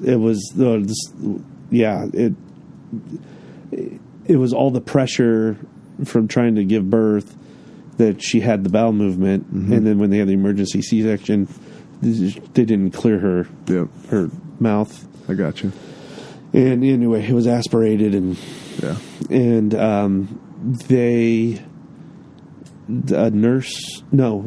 Dr. Krogstad, I love the man. I'm really sorry I can't remember his name because he saved Brianna's life. We're walking in the hallway, and we're pushing her in a little cart to take her to Mom. Mm-hmm. And he said, hold on a second, and he grabbed her hand. Didn't like the color of her fingernails. Whoa. Sent her back in there, and they put her under a hood. And he's like, your baby's not going to get enough oxygen, and she's going to die. And I was like, whoa. That escalated quickly. Yeah. And they put her under the hood to get her oxygen. They ended up putting a needle through and her chest and closing up doing something with the lung. And during all of that, they ran a test and found out she had that strep B virus, which I think is something that's real simple now. Yeah. And before her, kids used to go blind and deaf from it because they didn't know. So I was right in the middle of them figuring out how to figure that out. Yeah. So they put her on a round of antibiotics. She was at the Old Valley Children's in Fresno for 2 months of her life. Okay. And I just remember, like, that was rough. That was rough. That was I've never been lower than that since. Even in the dark days we're about to talk about. It's not... really? Yeah, losing Brianna, that kind of fear is on par, that emotion of that story with my dad. Raw. Like, almost losing her, I should say. Yeah, yeah. I didn't lose her. Yeah. That was scary. Mm-hmm. It was so scary. Well, like, I can imagine just being a new parent. Well, right. I just don't... The helplessness you have when your kids are sick anyway. Yeah. And when then they keep telling you there's a good chance it's not going to turn out as great as you want it to be, you know. And you're just like, why? Why aren't you doing anything? Yeah. It's like there's nothing to why do. Why are you guys so nonchalant about this? There's nothing when someone you love that much, and I've never in my life before that loved a human being as much as that. you like, what do you mean there's nothing to do? Yeah. It's like we're doing all we can. Isn't that crazy how you can go like from one day, at least as a dad, right? Like I think moms really have an experience early on in pregnancy with with that. But like as a dad, like when you first meet that child, right? Yeah. It's just like, it's just this, and it repeats. It's surprising. You'd think you'd get kind of callous to it, and it's like every kid. Every time, it's awesome. Jeez Louise. Well, and I laugh. I always felt bad for Annette because when I did this, it was like she had went through that tough labor. Then we did this emergency C-section, and they have this curtain and stuff in front. Yeah. And they're doing it, and they pull this almost 9 pound baby out, you know. And I don't know it's a baby because she's purple because she has no oxygen. And, you know, and like they pull her out and they hand it to me, and I just forgot where I was. And, you know, this woman just gave birth to her. I'm just going to hold on to her forever. And they're like, hey, Dad, why don't you give her to Mom? I'm like, oh, yeah. I guess sorry. That needs to happen. That's probably fair. But, yeah, it's just amazing. And, like, you know, all my kids are miracles. Yeah. But a couple of them really pulled off some Old Testament stuff, man, you know, and so that happened, and you know, Sam's was scheduled and went a lot smoother. Okay. And anyway, I think I told the story earlier. She was baptized, by a priest in the NICU. Mm-hmm. And Sam, you know, was what are they, a christening or a dedication? Yeah. You know, the Protestant version. Yeah. And I hold them over the cliff. But you're not baptized. But you're not. And it doesn't mean anything. Yeah. But, we, you know, that's what happened there. Yeah. So then fast forward back to Kerman where we, you know, we're going through the motions there. Or not the motions. St. Patrick's and Kerman. And like I said, loving priest, you know, very, just, you know, very gentle, you know, not fire and brimstone. And, you know, Annette had been married before. Okay. And we were married Protestant. So when they kind of glossed over the, you know, getting married in the church thing, annulments and stuff and things were mentioned. We didn't know what it entailed or what it meant. Right. We signed a paper that said we were going to start the process. To be honest with you, I thought that's all I had to do. Yeah, just sign the paper, move on. Move on. And we're going through RCA. We're going to get our sacraments later on, you know. Yeah. And then that's when I met up with like the Sauls brothers and everything. So at this point you were working at FedEx? I was working 2000. Yeah, I would have been with FedEx. Okay. I'd have been a year or two into it. Gotcha. Yeah. Because Sam was born, after I started working at FedEx. Brianna was before I started there. Okay. So,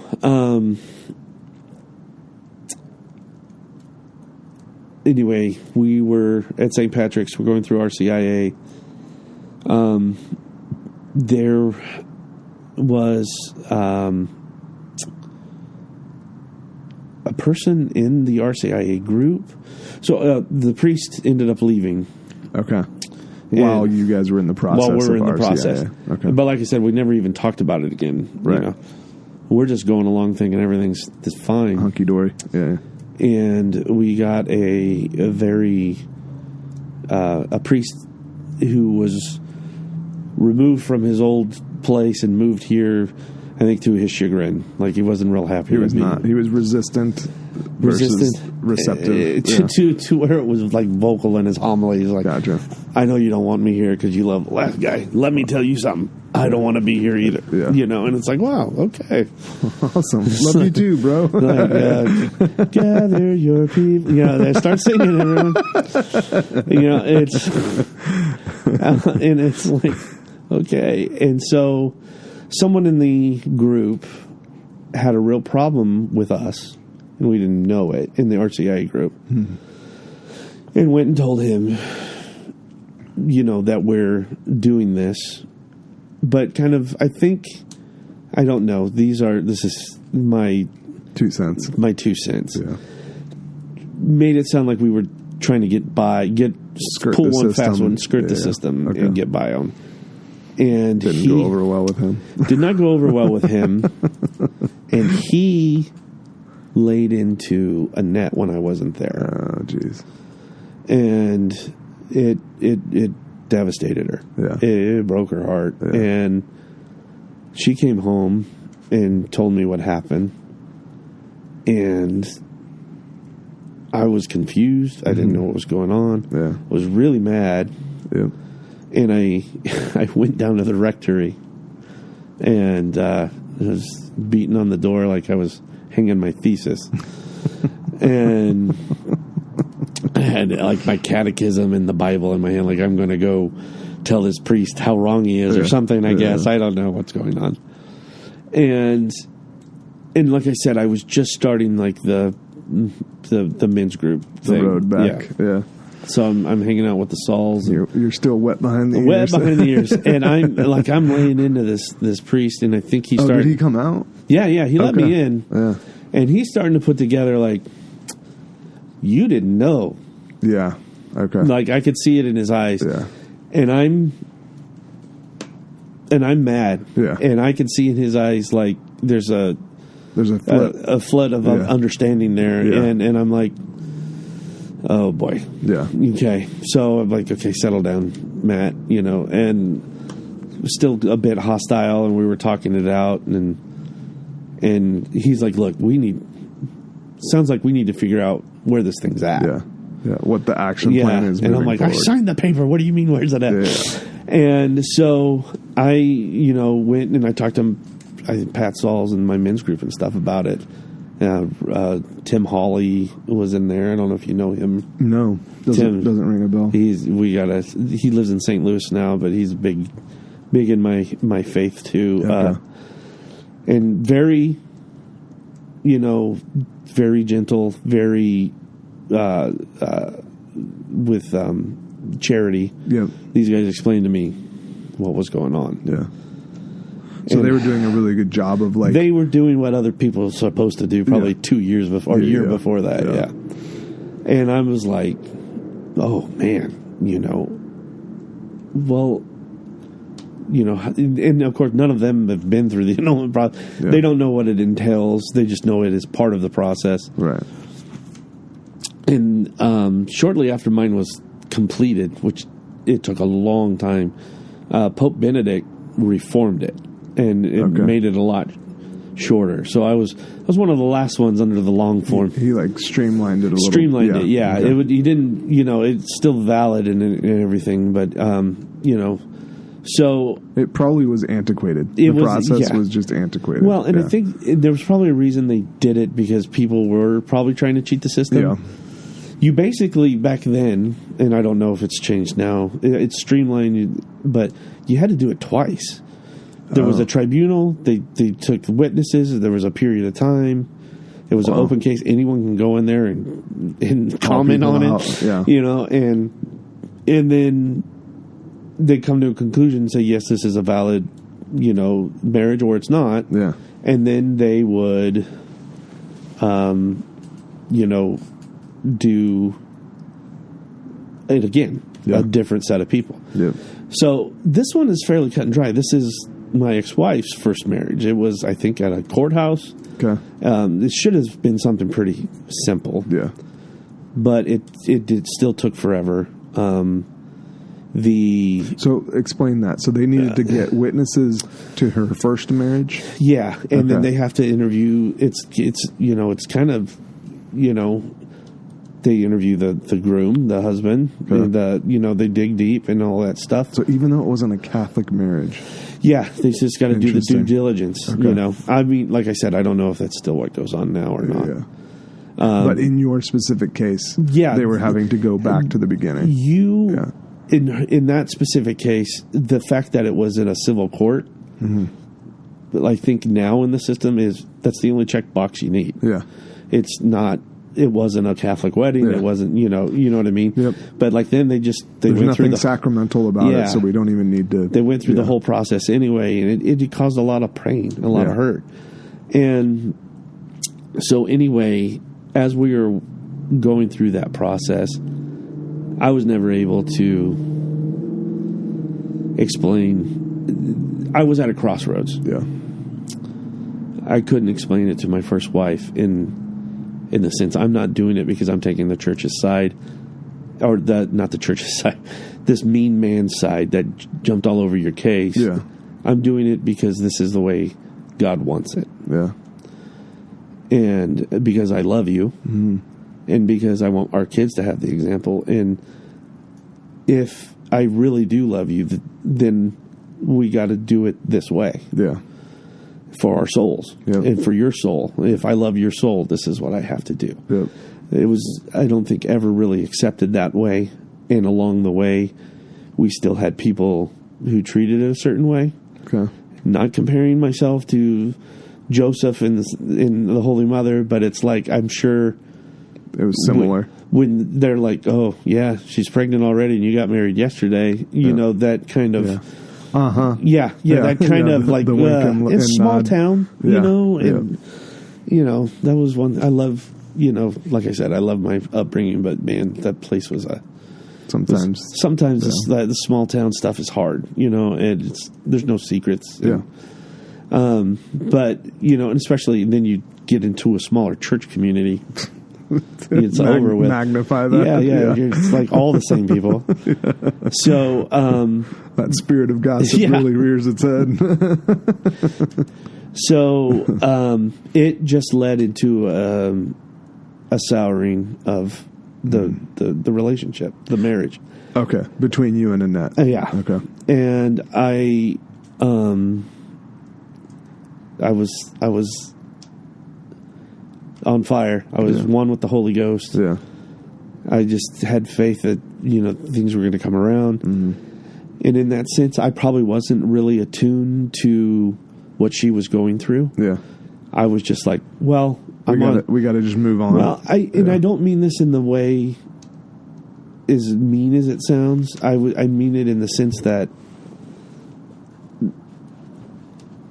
I was on God's side, so I know it was going to be okay. It was going to be right because what I was doing was right. And in a sense, in a big sense, what I was doing was right.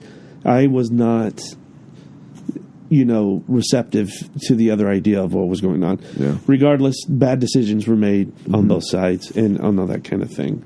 And you know, we got to the point where it did come back, and we did have a ceremony in the church, you know, but it was shortly after that. Gotcha. We split, and it was okay. So you did end up getting the marriage blessed in the yeah. Okay. So now there's a whole other now we're really getting into how annulments work after this. But I was, you know, up to that point, I mean, you know, did the liturgy of the hours. I was noon. I was praying my Angelus. I was praying the Divine Mercy at 3. Yeah. I was praying my Rosary every day. I was going to Mass. My route was downtown Fresno. I was at the 12:10 Mass every day. Nice. And I was going to confession every week, and I was offering it all. Yeah. This is because I just knew. Yeah. Just had complete faith. This is going to turn around. Everything's going to be fine. It's going to work out. Yeah. She's going to come around. God's going to make it right. Everything's going to be fine. And it wasn't. Yeah. Now, was she communicating this whole time to you, or were you blindsided by? No, I knew she was unhappy, and she told me she was unhappy, but we were going to counseling. We were still doing these other things, and it just until the very, very end, it was very blatant. Yeah, the conversation at the end is like, I don't want to be here anymore. I don't want to be with you anymore. Yeah. And it was like, I don't know how long I was in denial. I don't know if it was when I was going to church and praying for it, or if at some point later. Yeah. But I was in denial at some point. At some point, I really believed it was going to turn around. And at some point, I was in denial. And it... Do you think some of that was driven also by the fact that you had Bree and Sam? I don't know if I understand why. Oh, in you mean wanting to make it work? Yeah. Yeah. That, and then also just like assuming that, well, that's a big thing to step away from. Like, it's one thing if it was just you and her. It's another thing to have kids involved, right? Yeah, it was. And the problem, I think, is when I finally kind of gave in is because of how I saw it was affecting the kids. them. Yeah. Because we were fighting all the time. It was toxic. And so, you know, we ended up splitting up and, you know, selling the houses and, you know, doing all that stuff and that divorced couples do. Yeah. And not fun. Not fun. Yeah. And I moved in with my mom and dad there in Kerman. Mm-hmm. And the kids stayed with me a lot because they were going to school there in Kerman. And I was devastated. Yeah.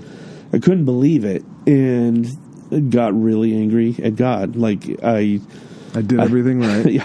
Right. I was the son, not the prodigal son, but his brother that was mad that he came home. Yeah. I was like, I did everything you told me to. I was here the whole time. What the hell? Why didn't you give me the way I wanted it? And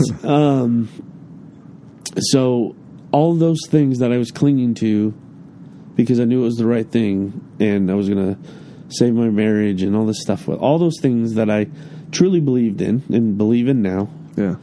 I just said, I tossed it to the wayside. And there was like, you know, she was able to find someone else. Well, there's this girl on my route that has been wanting to hang out with me for 5 years working downtown.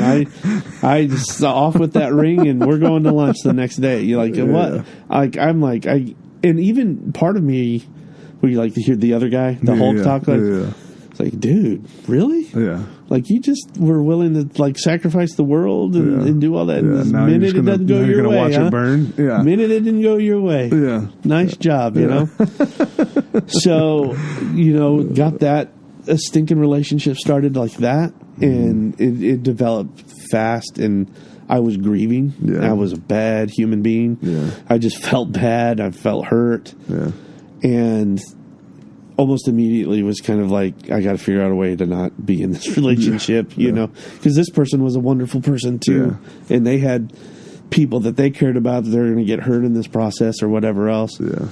And, I'm like, I can't believe this. And, and I genuinely cared about this person too. I don't want to make it sound like I was, you know, manipulative I was, well, in a sense I was, because I was so lonely and I just wanted somebody to tell me that I was worth something. And, exactly. And she was very willing to do that. And I ended up,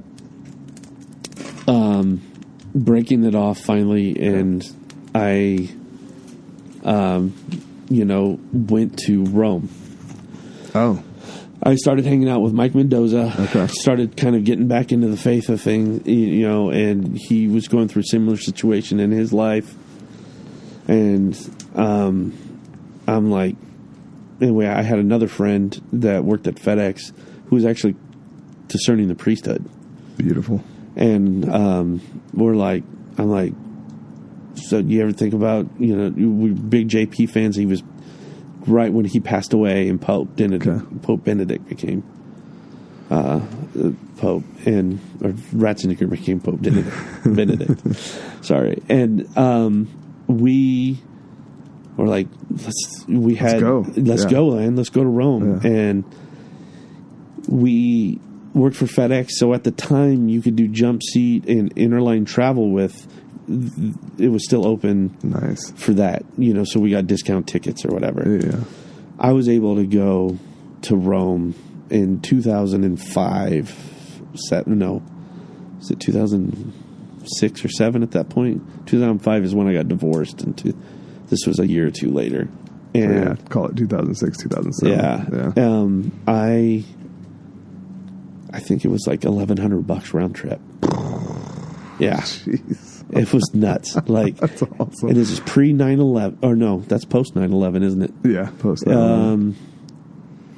I don't know why, but so in the airline industry, there was a ton of flights before 9/11. Like LA to Chicago, you'd have like a dozen a day. Yeah, and then it went down to 5, like after, and I don't know, something, I don't know if it was a business thing or just the way travel ended up being. I don't know, but my guess is the demand was there. You know, like, so we were flying standby. That's why the tickets were so cheap, and they were interline.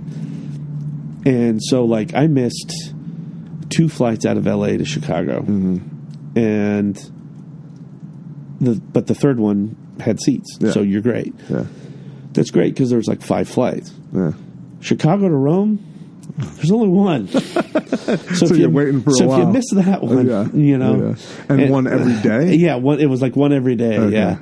So, which would make more sense for like an international flight. Yeah. So got there, it was no problem. We both ended up on the flight. Yeah. The way home, who cares? If I got to spend extra days in Italy, whatever. Yeah. But so we're flying over. You know, I'm not sitting with my buddy. While we were there, we never even saw each other. He went to He went to do his own thing. He went into the Vatican to see, like, where do I sign up? You know, or whatever. And, you mean the one that was discerning the priesthood? Yeah. Okay. And then when I got there, so Mike went as well? No, Mike didn't go. Okay. No. So I was in Rome and there was a papal audience that day. Nice. I don't know if I've ever showed you the pictures, but a fresh Pope Benedict in the Pope Mobile, like 10 feet from me. I have without all the world on his shoulders. Yeah, and I have this video. I'll have to pre sex abuse scandal. Yeah, I mean, or wait, I think the Boston one had already happened or was happening. No, that happened when I was like in 2002 when I was converting, because that was a strange time to be coming into the church. Yeah. But yeah, it was before his America trip where he met all the people that did that cool thing. Yeah. But he met all the people that were abused, and he just sat in a room and said, "Just took it, give it to me. Yeah. That's all I can give you." Yeah. Is anyway, those stories they're available if you want to look them up. Okay. But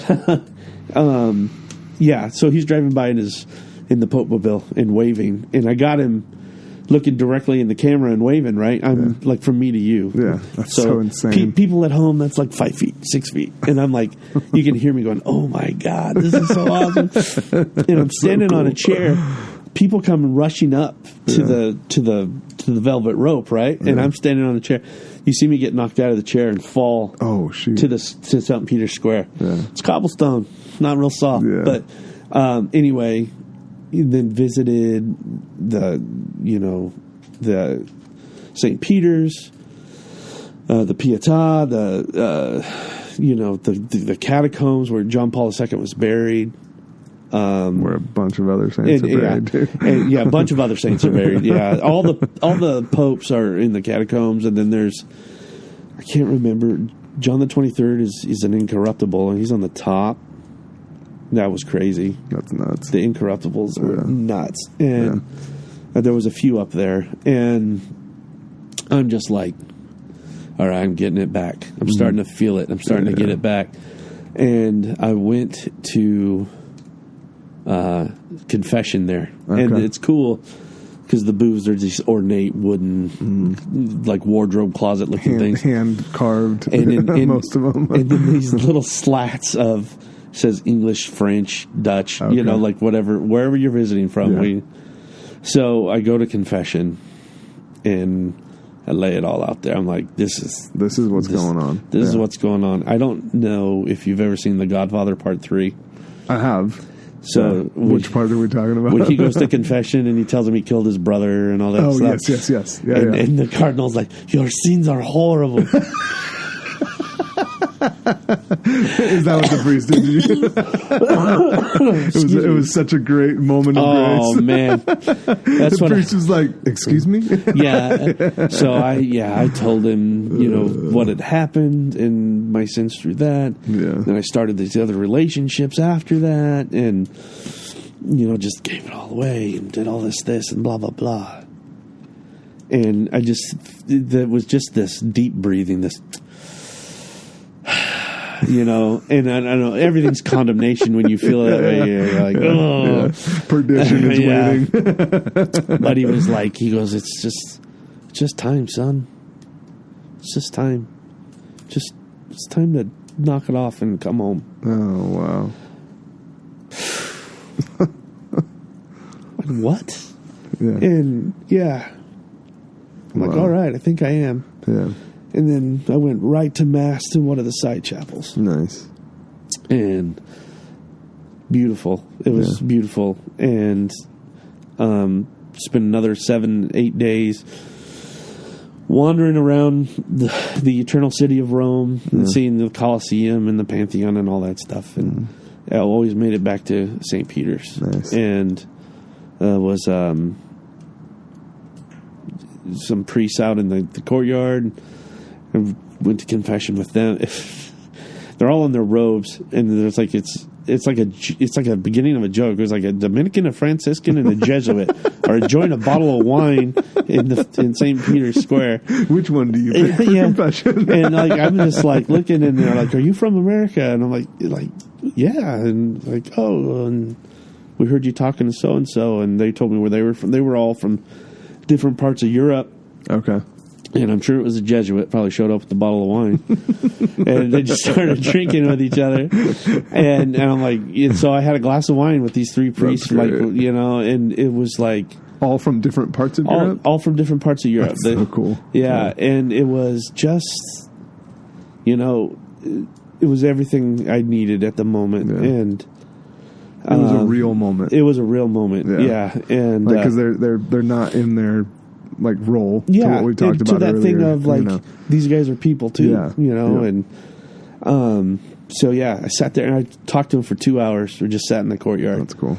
And so flew home, and that's when Mike and I were just starting to play music together, and I think I played with him and Rick and Hedda at one of the retreats. Okay.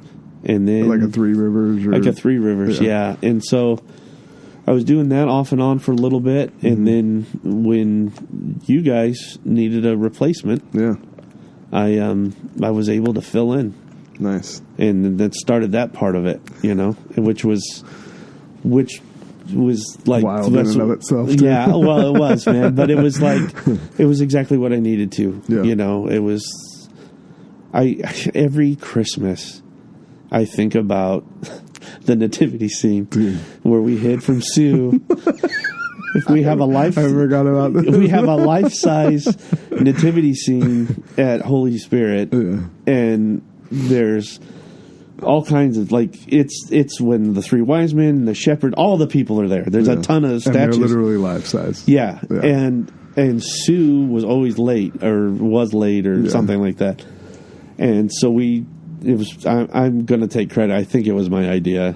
I was like, I know it wasn't mine. Yeah, so, let's go. So I'm not going to argue with that. Let's go hide amongst the shepherds and just strike poses. Essentially strike poses. And and just see how long it takes, And she came up and she knelt and prayed and sat there and looked at her watch and she's waiting. And then I think we started chirping and making noises and I think one of us, it probably was me, just started giggling. Yeah, I think so. And then all of a sudden she was like, but I think, remember, she also knew that we were always there before her. Yeah. So and our cars were there. Yeah, and she's doing this weird, where are these guys? All in the bathroom together? What the heck is going on? And then one of us, probably me, started to kind of well, yeah, we had to end it somehow. But, I mean, it was just and I don't know, and we were tight. Yeah. We were a tight group, and we ended up going to Georgia together, and when you're playing Mass and practicing as much as we were every week, it was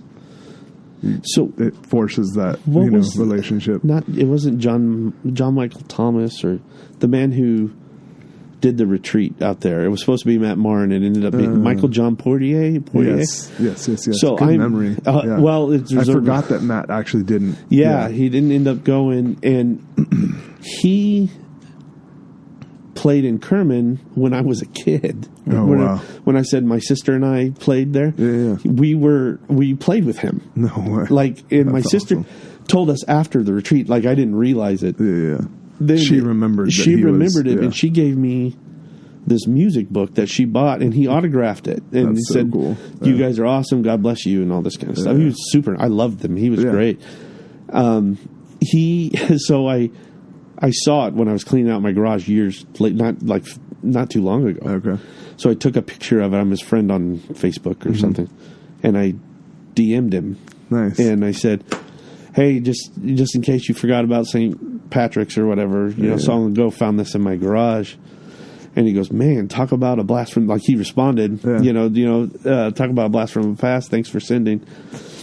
We shot it back a couple times. Saw you in Atlanta, later on. But anyway, that's not a cool dot connection. Yeah, I just wanted to say I ended up talking to him a few years later. Not that it's pertinent to this content. With a signed.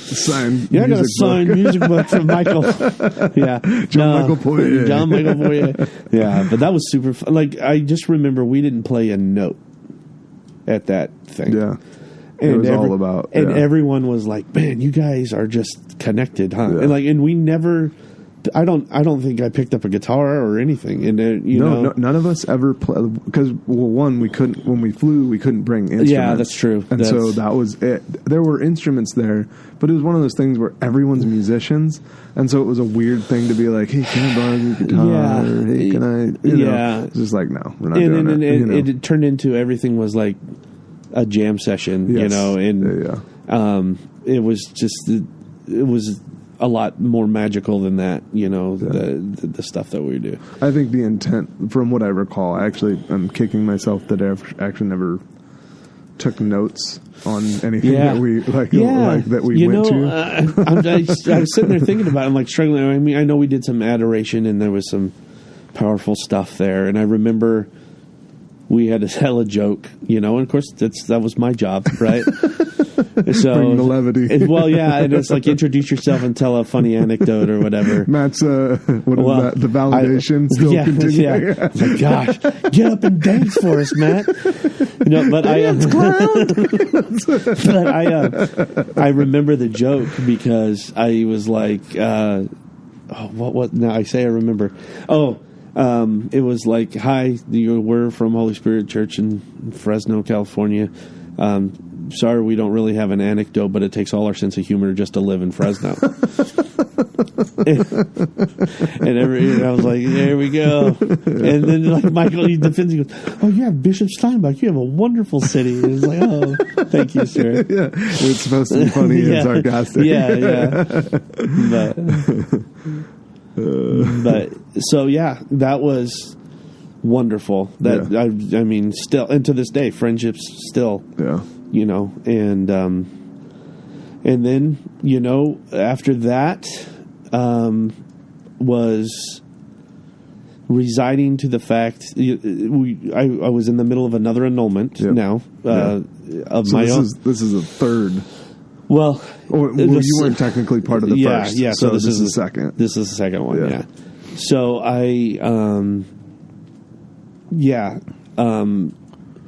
but was still super lonely. I had all you guys and had everything else. Yeah. But I was just used to that that kind of marriage feeling, and I really was looking for that, even though I had Father Raoul was still keeping in touch and taking good care of me. Monsignor Hargandy from St. Anthony's supportive. Was very supportive of me, and he was like, you just, hold on, get through this, man. But I was just like, I don't want to feel like this anymore. No, I don't, and I know what I want, and I can't have it. Well, and I didn't want to deal with that. The fact that I was wanting to replace it so bad was not going to work. Yeah. I had to figure out, chill out. this might not be. Oh. This might not be. Because this you're one... starting to surrender that element and and this one was blessed in the church, and, there's some problems there, sure, but, hey, this could be this. And I just was kind of resigning to the fact that it might not happen, and I was pursuing certain individuals and wasn't working out, and there was some that would pursue me, and I didn't want to even engage. There was, very... Such a playboy, man. I'm telling you, dude. I'm such a blessing to be in people's lives. Changing my phone number and switching my address. No, it was just like, it was all the wrong... I was playing it at a lofty level. I was playing the same game at a loftier level. Yeah. It was like, no, it's not about that. It's about, this is going to be a Catholic. This is going to be... meet these criteria and this and that. So, I'm not even going to entertain this idea. Mm-hmm. And so I started to come down to where it's like, okay, I'm just going to wait it out for this annulment to go through. And I kind of would come in and out of that, usually it would be like, this person was nice to me, maybe I can have a relationship. And then I was on the other side of that line, you know. Again, such a strong... disciplined person that I am. And so there was one girl that was kind of in that charismatic group that we were... she wasn't really in the group, but she was friends with someone in there and would come sometimes. And I really liked her. Okay. And I kind of pursued that one hard and was like... shot down pretty rapidly. Pretty quick, yeah. And I was like, okay, that's, enough's enough, man. You're goofing around. And so I got some letters back from the annulment process. Okay. That, like, hey, this is moved it on to this level and whatever, and from here it should be just kind of, rubber. People are going to sign off and things are going to go your way or whatever. So, excuse me. I was at Adoration a few times. I had a holy hour in the middle of the night or something like that. I can't remember when there was the perpetual. Yeah. 24 hours. Yeah. Baby. And Mike... and I stopped there. We stopped in for confession, and we went into adoration. And we came out, and I was in my truck. And Mike, someone said, "Hey, Mike." And Mike was in the front of my pickup. This girl comes up and starts talking to Mike. And, she kept looking over at me in there. And I look up, and I just smile and just smile back. And, and he's taking his dang time talking to her too. And, like Mike always did. Yeah. I shouldn't say always. No. No, I mean, I joke around about, like being that guy, the ladies like Don Miguel. But he gets in the truck, and unbeknownst to me, he's chatting me up to this, like, this guy. He's selling you to this guy in this green pickup right here. Yeah. Yeah, and I'm sort of like, who are you talking to? And he's like, okay. And it was, she's she's the head of Cheerleaders for Christ, and my daughter Brianna's in it. Nice. His daughter's named Brianna too. Yeah. Oh, okay. So, yeah, she's a real nice girl. Yeah, she seems like, I see her in adoration all the time, and so I'm like having this war in my head. It's like, don't do it again, man. She's just going to tell you no. And so don't hurt yourself. So it carries on for a couple of days, and being in terms of your discussion with Mike. Yeah. Okay. Yeah. Okay. And I said, it came up, if I ended up with her phone number, she wouldn't mind, and I wouldn't mind calling her, that kind of thing. And we had a 3-hour cup of coffee first date one day. Nice.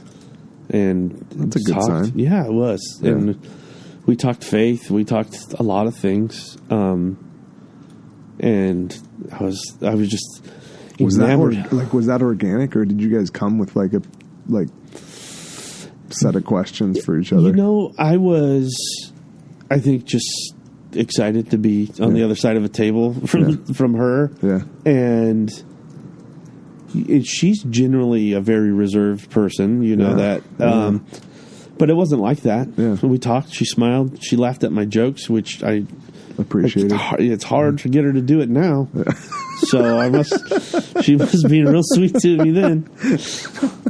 That's lies, man. She still laughs. She laughs. It's pity. It's all pity laughs. It's all pity laughs. Hey, it's a laugh still. You know, she's wonderful. She, you know, it just kind of took off from there. And we just she was part of the young adult group, so I kind of started hanging out as a group, because that's a safe way to kind of do things with some stranger you never met. Yeah. Well, and just groups, able to hang out, but in a group setting, so there isn't the pressure of is this more than what we're making it, or what is this? Well, and we talked about things like, you know, I just went to Rome in Italy, and I was telling her about that experience, and she wants to travel, and she likes wine. We'd go to the wine tastings and the wine country in San Luis and all this stuff. And it was fun, adult, clean stuff. And it was a lot of fun. It was very enjoyable. Yeah. And, you know, it was cool. Yeah. It was very organic. And I was very upfront from the start. Yeah. You know, I am going through an annulment. Yeah. I have 2 children. They're this age. Yeah. I don't know if I was living with my parents still. There's a lot of fun conversations right there. I live with my mom and dad. I don't have a job. No, but I'm a winner. But I'm a winner. Yeah. No, I. But you want me in your life. Yeah, you don't. I did have a job. I was still working at FedEx. I was a truck driver. I think I was still living out in Kerman. I was saving money because I bought the house out in the country at that point. Yeah.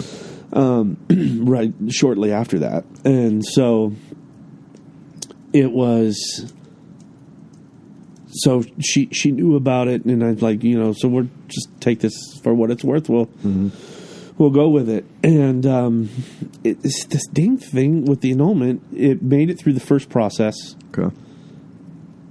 And like I said, they do the whole thing over again. Jeez. So they give you this false sense, at least the old system. Well, and it's they give you this false sense of it's complete, and then it's, oh, no, we need to reopen the whole tribunal. Yeah. And it's not as, they just review what's been, you can't get new witnesses and all that kind of stuff. They review what's been written just to make sure there's nothing missed from the old one. Gotcha. So it's like a checks and balance. It's a checks and balance. Yeah. It should be done. Yeah. It should be done right. Mm-hmm. Marriage is sacred. Yeah, you know, it should be done right. But it was like, come on, you know, come on. And things were carrying on. The market crashed. You know, I had just bought that house at a discounted rate, and now it's even worth less than it was. Yeah.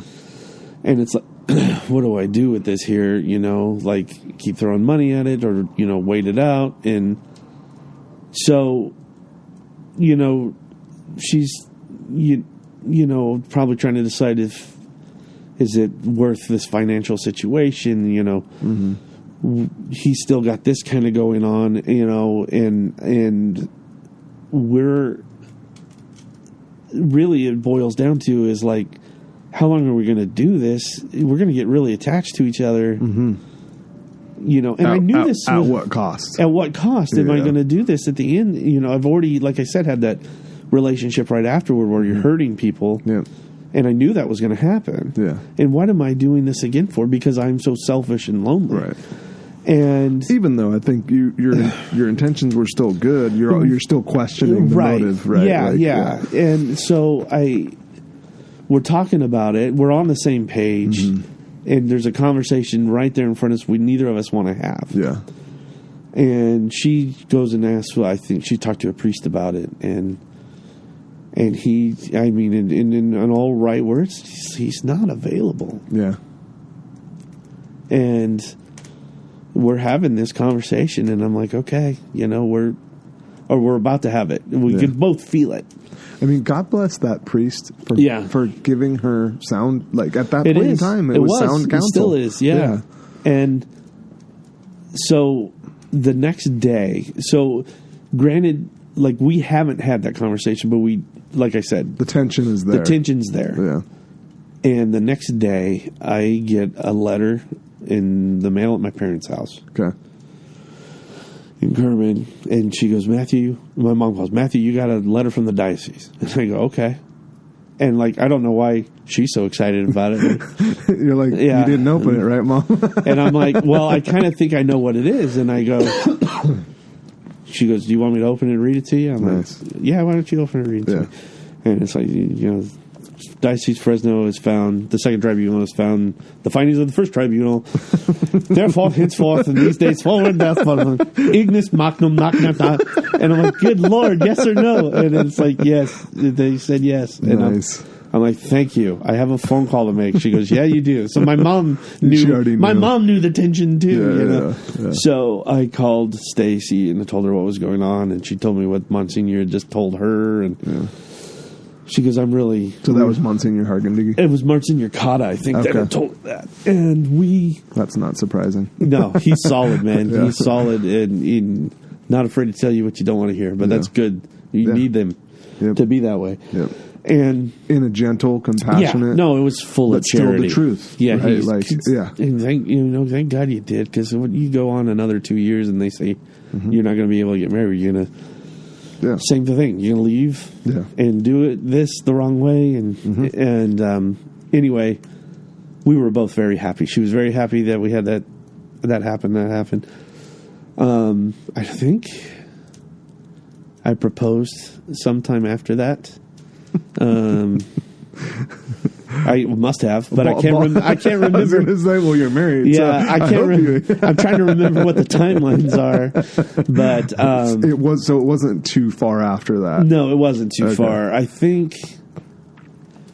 Yeah, I mean, we still had some, a couple of things to work out, and I remember she wanted to get married there at San Juan Bautista, the mission. Yeah. Have I told you this story? No, no. But we knew, like... I just know that, like, we all used to go to the fish. Yeah. So when you mentioned it, I was like, oh, yeah, that makes sense. And we talked about it in around, beginning, I always wanted to go there. But I do understand logistically that wouldn't be she's a very practical person. Yeah. I'm like, I can incorporate this somehow, and we loved going there and eating at Hardeen's and then going to the wine country. Yeah. We'll go to Mass. We'll go have lunch, or we'll go to Mass. I'm going to propose after Mass, and then we'll go to lunch at Hardeen's, and everything will be wonderful and grand. Yeah. And so... I sense an underlined but here. So we go to Mass, and I there's a speech that she loved, St. John Chrysostom. Okay. And I don't know it from the Office of Reading. I got it from the Catechism, but it might be in there. And he talks about I love you and adore you. And it's this whole diatribe about what this man should feel about a woman when he wants to marry her. And the last line is just beautiful. It's like the thought of it is a dreadful thought to being of a separate mind than you. Oh, wow. Yeah, it's something like that. That's beautiful. I'm butchering it, yeah. No, but like you're catching the gist of it. Yeah, I mean, it's really like good stuff, man. And I'm memorizing this. Yeah. This is what I'm going to say before will you marry me. Yeah. We go to this Mass, and I'm a very heterodox, or I'm sorry, not heterodox, the opposite, Orthodox. I was going to say, whoa, Matt. Orthodox Catholic, and this woman is a very Orthodox Catholic, we weave the line between the traditional and Novus Ordo and drive both sides crazy. And they're not sides, we're one. Yes, exactly. But we're so but we know how things should be in the Mass. The form and matter, baby. And this Mass, dude, was a circus, man. Bonkers. It was nuts.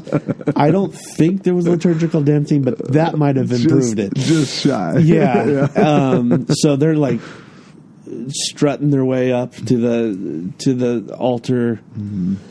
They're doing the readings. It's kind of, superfluous and fluid. The priest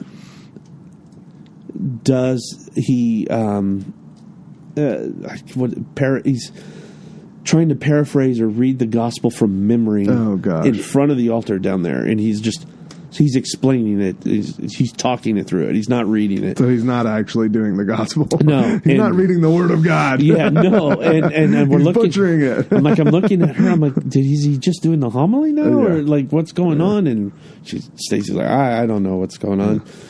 And they do this. I can't remember. There was a bunch of there was some weird music and there was some weird stuff going on during the blessing, and then the homily itself was the priesthood was going to go away and you're going to be the priests, and he had dude, it was bonkers. It was freaking straight bonkers. You're like, I got an apostolic letter from the JP2 that says otherwise. You want to see my annulment papers? I did this twice for this. And come at me, son. Yeah. And I'm like, so we're waiting in line, or we go to receive, and I'm like, do I receive? I'm not sure if I should receive. Yeah. And so we receive, and we come back, and she's in California. She's on the middle of the row, facing the aisle, and there's still people in line. And I'm kneeling down, and I look over at her, and I swear, you ask her, this is not an embellishment by me, which I am capable of doing. This lady standing next to her, and out of the purse is this chihuahua.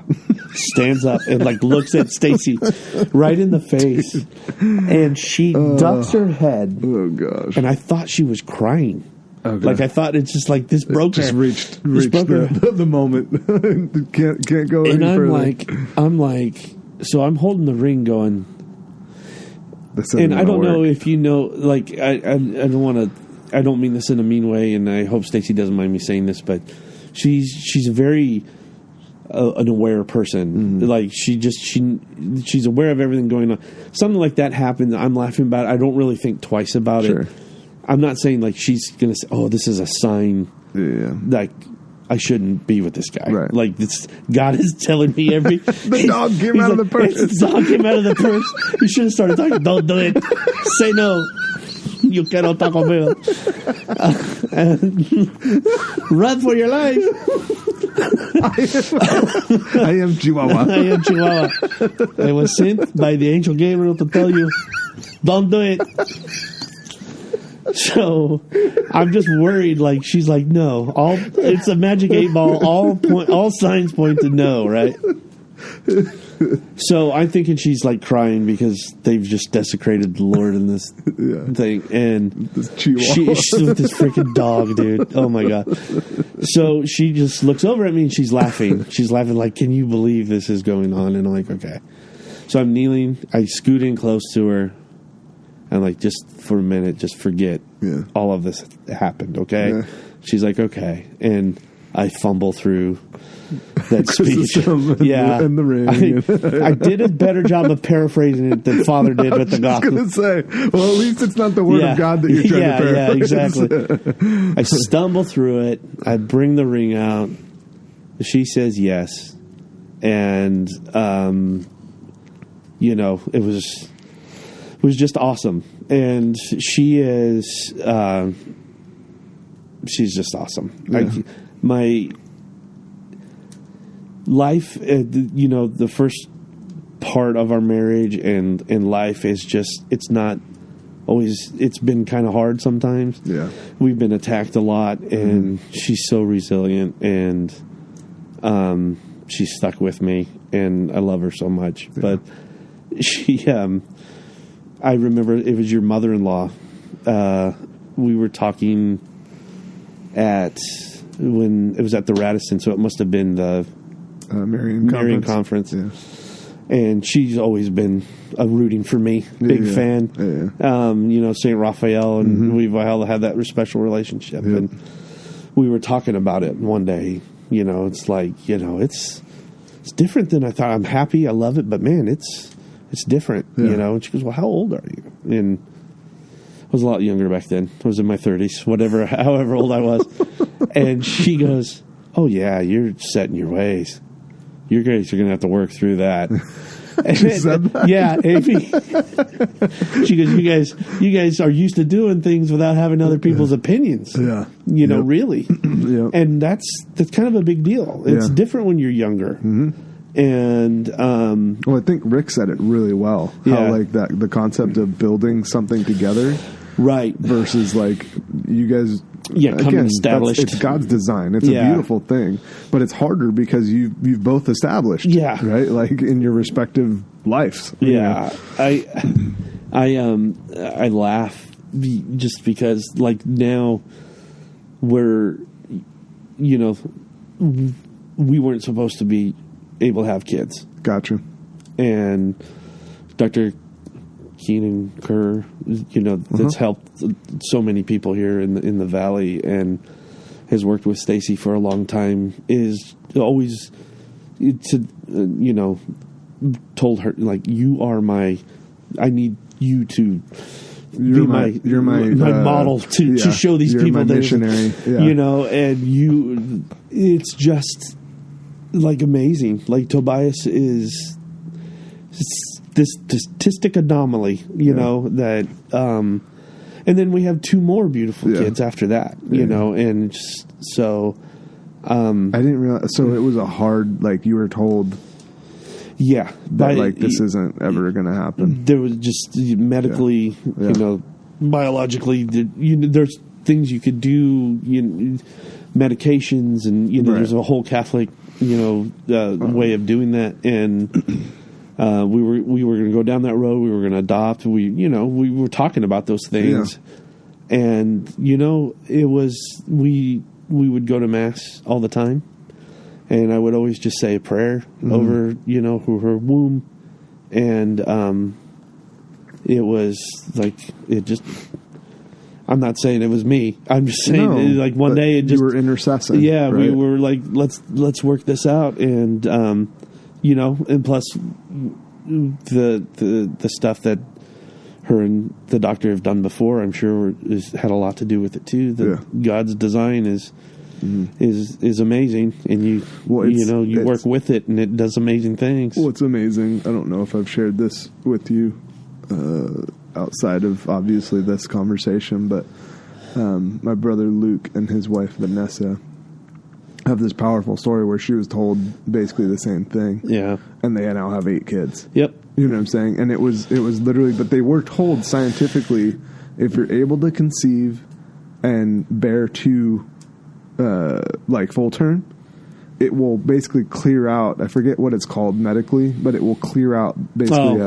It'll solve it'll solve the issue because the amniotic fluid apparently grabs it and then it flushes it out so that now the next embryos can take. Right. And it totally they were bang on, but it was one of those things where it was your percent chance is super low. Yeah. Of conceiving that first child. And they had many miscarriages, the whole bit, right? So it was this brutal battle. But then they have their first, and it was, basically game on from there. So. Well, and I think, too, I don't know, it's the medical community,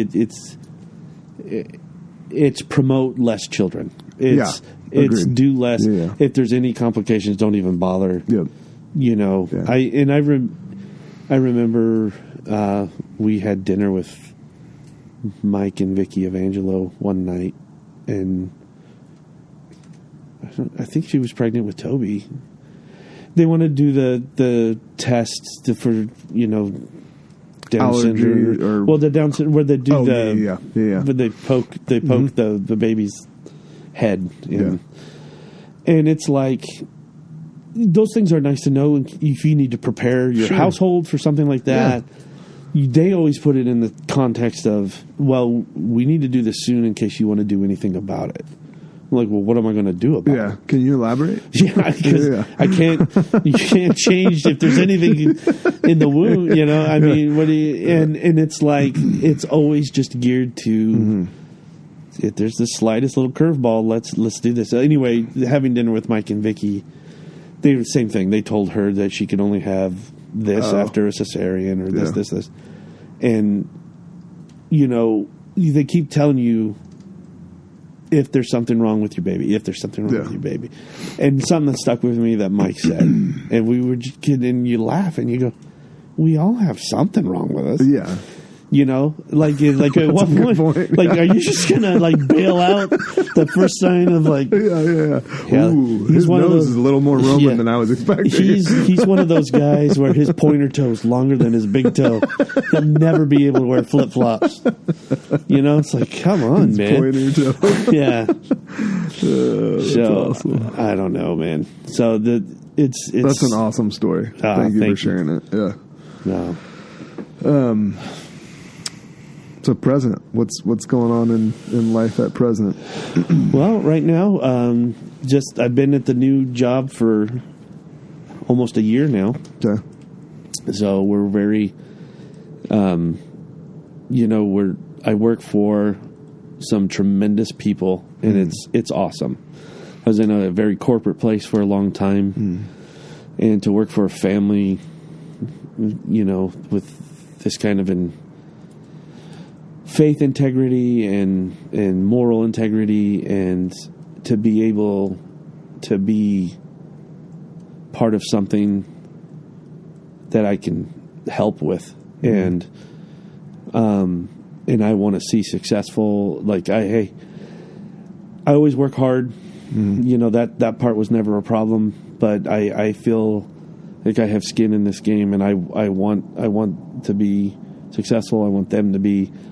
So I'm having a blast.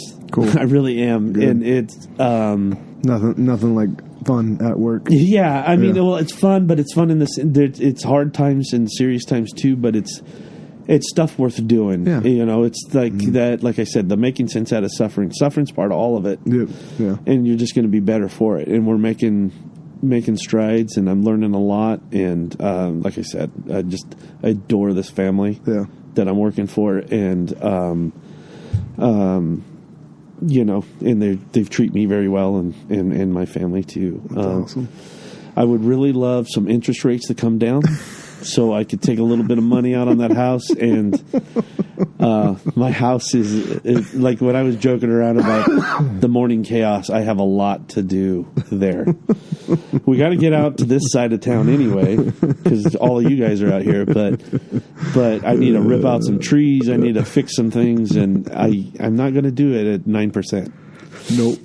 I can't afford that. It's insane. What hobbies, what interests are you into? Well, have you been into, not just necessarily present, but like past that have kind of carried over into? I've picked up the guitar again a little bit. Nice. So I was playing that. I have a mandolin. Ooh. I've learned 3 or 4 chords. Then I've forgotten 3 or 4 chords and then learned them again. But I need to take it in and get it repaired and restrung. I want to. What broke on it? It's a acoustic electric. It's got the plugins and stuff. So the back came off, and there's a little bit of corrosion and stuff. So gotcha. I could probably take it apart and have it clean it up a bit.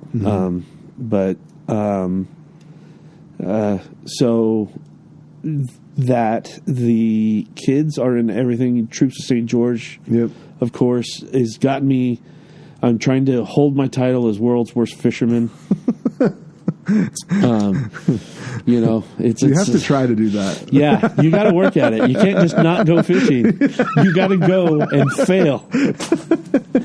So this is true. You could just not go fishing. Yeah, I could just not. But you have to prove that you tried a little bit. I could go day drink by a lake, but I bring a fishing pole. So, but that's that. That and my kids. Lizzie's doing all that, her stuff. She's Irish dancing, Portuguese celebrations. Yeah. That is our life. That's cool. I think you guys were talking about it, about being busy with the kids, and it's one of those things we said we are not going to do that to ourselves. Yep. And then we just do. We just do. And we That's just the do. problem. I think like Jamie and Stacy were the only ones at catechism tonight. Yeah. You know, so you got even CCD and stuff on Wednesdays. And yeah. It's okay. It goes away fast. And the next thing you know, you got 2 in college. Yeah. Or you have both, like me. Yeah. and it's but it's okay. You know, it's not forever, and enjoy it while you can. No, it's to that end, it's crazy. Like, you saw Ryan earlier before we kicked this off. Like, she'll be a freshman next year. Oh man!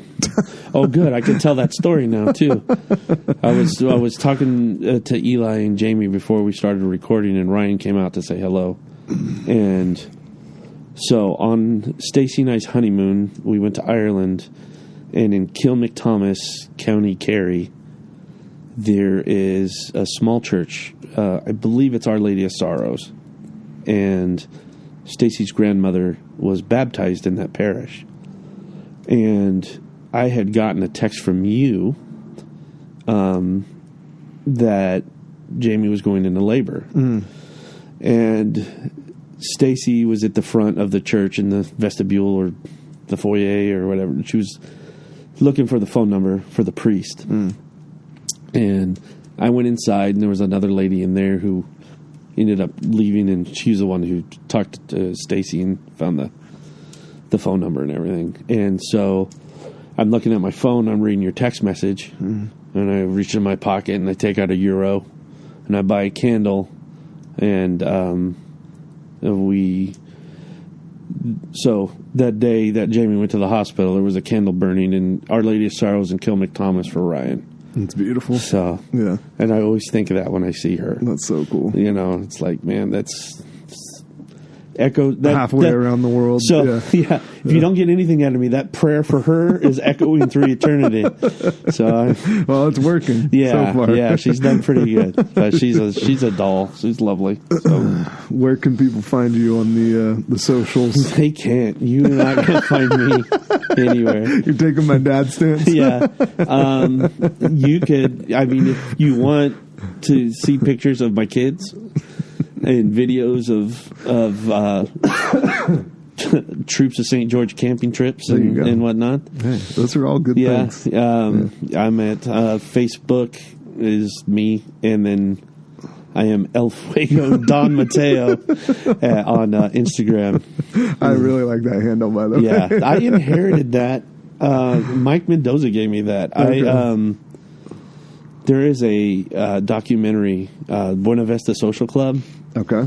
And not familiar with it. It's awesome. Okay. It's so before the communists took over Cuba, there was all these musicians. They're like the Frank Sinatra's and Sammy Davis and Dean Martin, of those hanging out down there. But they were the Cuban version. Yeah, okay. Right.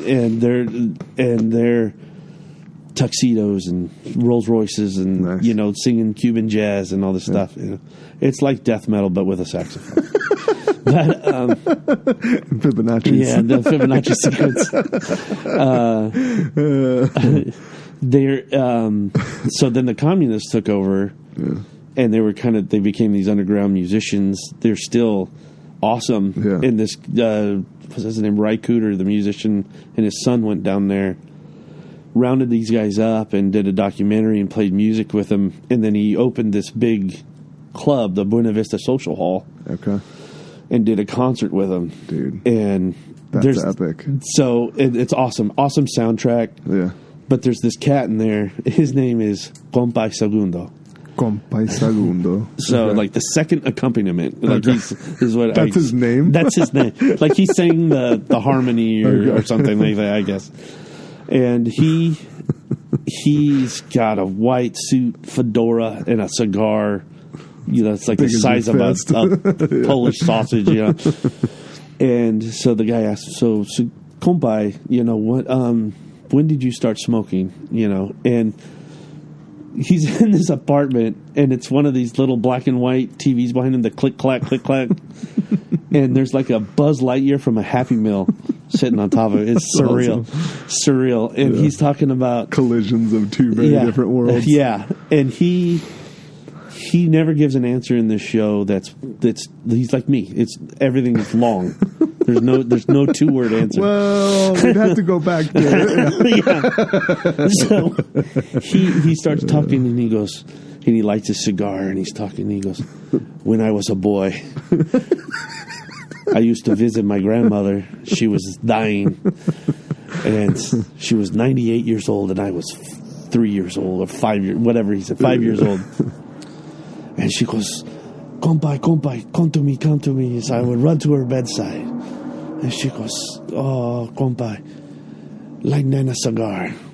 And so I would light and puff on her cigar and give it to her. So you could say I've been smoking since I was 5 years old. Nice. And it's like, oh my God, this is the coolest guy ever, man. So, yeah, it was, yeah. So there you go. Okay. So that's where you can find me. Yeah.